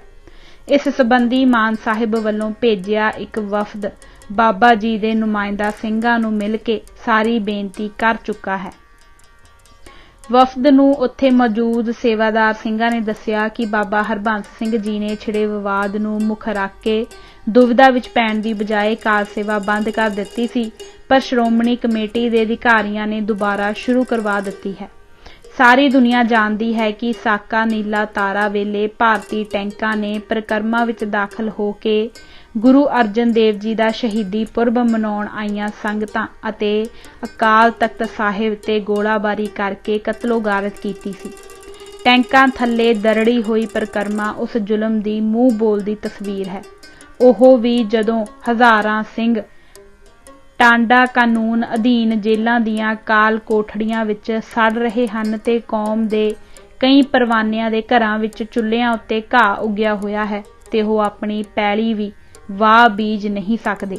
ਵਿਦੇਸ਼ ਤੋਂ ਆ ਕੇ ਦਰਸ਼ਨ ਕਰਨ ਵਾਲੇ ਸਿੰਘਾਂ ਨੂੰ ਵੀ ਵੀਜ਼ਾ ਨਹੀਂ ਦਿੱਤਾ ਜਾਂਦਾ ਤੇ ਵਿਦੇਸ਼ੀ ਸਿੱਖ ਆਪਣੀ ਮਾਤ ਭੂਮੀ ਆ ਕੇ ਗੋਲੀਆਂ ਨਾਲ ਛਲਣੀ ਦਰਬਾਰ ਸਾਹਿਬ ਤੇ ਟੈਂਕਾਂ ਨਾਲ ਦਰੜੀ ਪਵਿੱਤਰ ਪਰਿਕਰਮਾ ਦੇ ਦਰਸ਼ਨ ਨਹੀਂ ਕਰ ਸਕੇ ਤਾਂ ਇੰਨੀ ਕਾਹਲੀ ਨਾਲ ਇਹ ਇਤਿਹਾਸਕ ਨਿਸ਼ਾਨ ਅਜੇ ਨਹੀਂ ਮਿਟਾਏ ਜਾਣੇ ਚਾਹੀਦੇ। ਜਦੋਂ ਜਲਿਆਂਵਾਲੇ ਬਾਗ ਦੇ ਨਿਸ਼ਾਨ ਅਜੇ ਤੱਕ ਨਹੀਂ ਮਿਟਾਏ ਗਏ ਤੇ ਸਾਂਭ ਕੇ ਰੱਖੇ ਗਏ ਹਨ ਤਾਂ ਫੇਰ ਇੱਥੇ ਇੰਨੀ ਕਾਹਲੀ ਕਰਨ ਦੀ ਕੀ ਜ਼ਰੂਰਤ ਹੈ। ਜਨੇਵਾ ਸੰਧੀ ਜਿਸ ਤੇ ਭਾਰਤ ਦੇ ਵੀ ਦਸਤਖਤ ਹਨ ਅਨੁਸਾਰ ਕਿਸੇ ਇਤਿਹਾਸਕ ਮਹੱਤਤਾ ਵਾਲੇ ਸਥਾਨ ਨੂੰ ਨਾ ਤਾਂ ਢਾਇਆ ਜਾ ਸਕਦਾ ਹੈ ਤੇ ਨਾ ਹੀ ਬਦਲਿਆ ਜਾ ਸਕਦਾ ਹੈ। ਮਾਨ ਸਾਹਿਬ ਨੇ ਇਹ ਸਾਰਾ ਮਾਮਲਾ UNO ਸਮੇਤ ਦੁਨੀਆ ਦੀ ਅਦਾਲਤ ਵਿੱਚ ਉਠਾਇਆ ਹੋਇਆ ਹੈ ਤੇ ਭਾਰਤ ਸਰਕਾਰ ਨੇ ਕਿਸੇ ਵੀ ਪੜਤਾਲੀਆ ਟੀਮ ਨੂੰ ਪੰਜਾਬ ਨਹੀਂ ਆਉਣ ਦਿੱਤਾ। ਜਥੇਦਾਰ ਕੁਲਬੀਰ ਸਿੰਘ ਕੌੜਾ ਨੇ ਸ਼ੱਕ ਜ਼ਾਹਿਰ ਕੀਤਾ ਕਿ ਕਿਤੇ ਅਣਜਾਣੇ ਵਿੱਚ ਹੀ ਸ਼੍ਰੋਮਣੀ ਕਮੇਟੀ ਤੇ ਬਾਬਾ ਹਰਬੰਸ ਸਿੰਘ ਜੀ ਭਾਰਤ ਸਰਕਾਰ ਦੀ ਕਿਸੇ ਸਾਜ਼ਿਸ਼ ਦਾ ਸ਼ਿਕਾਰ ਤਾਂ ਨਹੀਂ ਹੋ ਗਏ। ਜੇ ਅਜਿਹਾ ਨਹੀਂ ਹੈ ਤਾਂ ਸਤਿਕਾਰਯੋਗ ਬਾਬਾ ਹਰਬੰਸ ਸਿੰਘ ਜੀ ਜਿਨ੍ਹਾਂ ਦਾ ਪੰਥ ਵਿੱਚ ਅਥਾਹ ਸਤਿਕਾਰ ਹੈ ਨੂੰ ਆਪਣੇ ਆਪ ਨੂੰ ਇਸ ਕੁਚੱਕਰ ਵਿੱਚੋਂ ਲਾਂਭੇ ਕਰ ਲੈਣਾ ਚਾਹੀਦਾ ਹੈ। ਜਥੇਦਾਰ ਕੁਲਬੀਰ ਸਿੰਘ ਕੌੜਾ ਨੇ ਕਿਹਾ ਕਿ ਪਤਾ ਲੱਗਾ ਹੈ ਕਿ ਕੁਝ ਲੋਕਾਂ ਵੱਲੋਂ ਸਾਜ਼ਿਸ਼ ਰਚ ਕੇ ਇਤਿਹਾਸਕ ਮਹੱਤਤਾ ਵਾਲੇ ਰਾਮਗੜੀਆ ਬੁੰਗੇ ਜਿਨ੍ਹਾਂ ਵਿੱਚ ਸਿੱਖ ਰਾਜ ਦੀਆਂ ਦਿੱਲੀ ਤੇ ਰਾਜ ਕਰਨ ਦੀਆਂ ਨਿਸ਼ਾਨੀਆਂ ਮੌਜੂਦ ਹਨ ਤੇ ਜੋ ਸਿੱਖ ਕੌਮ ਨੂੰ ਬਾਦਸ਼ਾਹੀ ਦੇ ਦਿਨ ਯਾਦ ਕਰਵਾਉਂਦੀਆਂ ਹਨ ਤੇ ਅੱਗੋਂ ਵੀ ਬਾਦਸ਼ਾਹੀ ਪ੍ਰਾਪਤ ਕਰਨ ਦੀ ਪ੍ਰੇਰਨਾ ਦਿੰਦੀਆਂ ਹਨ ਨੂੰ ਵੀ ਢਾਉਣ ਦੀ ਸਾਜ਼ਿਸ਼ ਰਚੀ ਜਾ ਰਹੀ ਹੈ। ਇਸੇ ਹੀ ਤਰ੍ਹਾਂ ਸਰਹੰਦ ਵਿਖੇ ਦਸਮ ਪਿਤਾ ਦੇ ਛੋਟੇ ਦੋ ਸਾਹਿਬਜ਼ਾਦੇ ਫਤਿਹ ਸਿੰਘ ਜੀ ਅਤੇ ਬਾਬਾ ਜ਼ੋਰਾਵਰ ਸਿੰਘ ਨੂੰ ਸਮੇਤ ਮਾਤਾ ਗੁਜਰੀ ਜੀ ਦੇ ਜਿਸ ਖੂਹ ਰੂਪੀ ਭੋਰੇ ਵਿੱਚ ਕੈਦ ਰੱਖਿਆ ਸੀ ਨੂੰ ਵੀ ਢਾਹ ਦਿੱਤਾ ਗਿਆ ਹੈ। ਬੀਬੀ ਭਾਨੀ ਦਾ ਚੁੱਲ੍ਹਾ ਵੀ ਭੰਨ ਕੇ ਉੱਥੇ ਮਾਰਬਲ ਦਾ ਚੁੱਲ੍ਹਾ ਬਣਾ ਦਿੱਤਾ ਗਿਆ ਹੈ। ਇੱਕ ਇੱਕ ਕਰਕੇ ਸਾਰੀਆਂ ਇਤਿਹਾਸਕ ਮਹੱਤਤਾ ਵਾਲੀਆਂ ਨਿਸ਼ਾਨੀਆਂ ਖਤਮ ਕੀਤੀਆਂ ਜਾ ਰਹੀਆਂ ਹਨ।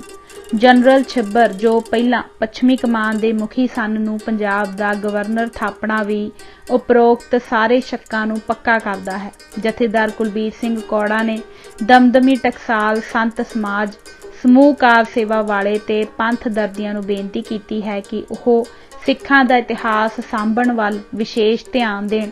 ਜਿਸ ਕੌਮ ਦਾ ਇਤਿਹਾਸ ਖਤਮ ਹੋ ਜਾਵੇ ਉਹ ਕੌਮਾਂ ਵੀ ਜ਼ਿਆਦਾ ਦੇਰ ਜਿੰਦਾ ਨਹੀਂ ਰਹਿ ਸਕਦੀਆਂ। ਇਹ ਅਪੀਲ ਮੈਂ ਜਿਸ ਬਾਬੇ ਹਰਬੰਸ ਸਿੰਘ ਨੂੰ ਕੀਤੀ ਸੀ ਉਸੇ ਨੂੰ ਹੀ ਹੁਣ ਪਾਕਿਸਤਾਨ ਵਿੱਚ ਰਹਿ ਗਏ ਗੁਰਦੁਆਰਿਆਂ ਦੀ ਕਾਰ ਸੇਵਾ ਦੇਣ ਦੀ ਵੀ ਗੱਲ ਚੱਲੀ ਸੀ। ਜੇ ਸੱਚਮੁੱਚ ਹੀ ਉਸ ਨੂੰ ਇਹ ਕਾਰ ਸੇਵਾ ਦੇ ਦਿੱਤੀ ਗਈ ਤਾਂ ਸਭ ਤੋਂ ਪਹਿਲਾਂ ਇਹ ਬਾਬਾ ਨਨਕਾਣਾ ਸਾਹਿਬ ਗੁਰਦੁਆਰੇ ਦੇ ਵਿਹੜੇ ਵਿੱਚ ਖਲੋਤਾ ਉਹ ਜੰਡ ਦਾ ਰੁੱਖ ਪੁੱਟੇਗਾ ਜਿਹਦੇ ਨਾਲ ਨਰੈਣੂ ਮਹੰਤ ਨੇ ਭਾਈ ਲਛਮਣ ਸਿੰਘ ਤੇ ਉਹਨਾਂ ਦੇ ਸਾਥੀਆਂ ਨੂੰ ਬੰਨ੍ਹ ਕੇ ਸਾੜਿਆ ਸੀ।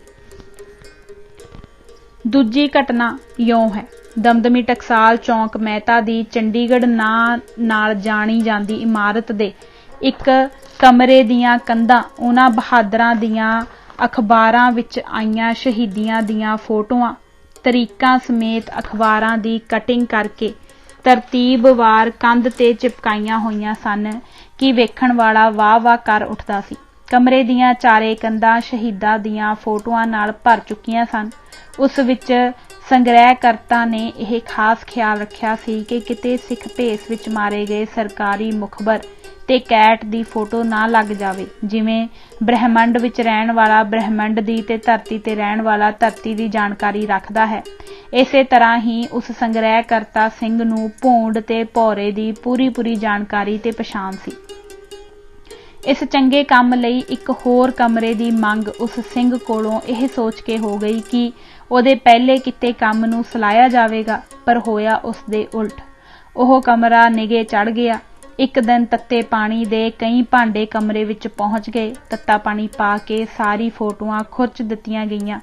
कमरे नूं नवें सिरियों सफेदी कर दित्ती गई ते उस सिंह नूं जलील करके उत्थों कढ़ दित्ता गया।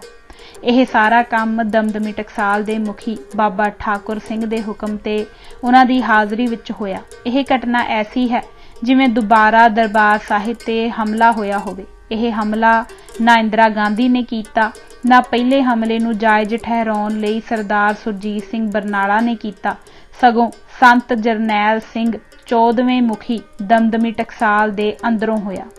जिस टकसाल दे नां थल्ले लखां लोकां ने अमृत छकिया ते जुल्म दे खिलाफ लड़ के मरन दी प्रेरणा लई सी। प्रेरणा ही नहीं लई, मर के भी दिखाया सी। अपनी अपनी सोच दी गल है। किसी ने उन्हां फोटोआं नूं ठीक ना समझदिया उस सिंह नूं फटकारां पाईयां, पर जे संत जरनैल सिंह खालसा आप आके उस सिंह दा बनाया होया यह शाहकार वेखदे तां उसनूं छाती नाल लाउंदे, उहदा मूँह चुमदे। समा समा समर्थ ओह अर्जन दे बाण ते ओह अर्जन दे हथ। यह पंजाबी दा अखाण समय दी तब्दीली दर्शाउंदा है। अज होवे सरकार तां मुल पावे जेड़ियां खालसे ने तेगा मारियां दी। इसे ही टकसाल विच एक बार एक माता ने आके कहा सी, मेरा इक्को एक पुत्त शहीद हो चुका है, मेरा कुछ सोचिया जावे। मिठे बोलां नाल उसनूं धरवास देण दी थां अमरीका दे सूबे कैलीफोर्निया दे शहर ट्रेसी विच टकसाल दी ब्रांच दे रूप विच बहुत वड्डा गुरुद्वारा उसारण वाले मोडी सज्जणा विचों एक ने कहा सी, ते असीं शहीद करता तेरा पुत्त, असीं उहनूं आखिया सी पंगे लै। बस यह तब्दीली लियाउणा ही खूफिया एजेंसियां दे काम हुंदे हन। इसे करके ही अज लोग भिंडरा वाले नूं चेते करदे हन। अज हुंदा भिंडरा वाला फिर वहिंदे राष्ट्रीय सिख संगत वाले विंगे जहे बनावटी सिख किद्दां एक ओमकार दा ओम बनाउंदे ते किद्दां टकसाल विचों संथिया लैंदे सन। शेरां दे घोरने ते गिद्दड़ करन कलोल। अज असीं यह किताब इत्थों तक ही पढ़ांगे। वाहिगुरू जी का खालसा, वाहिगुरू जी की फतेह।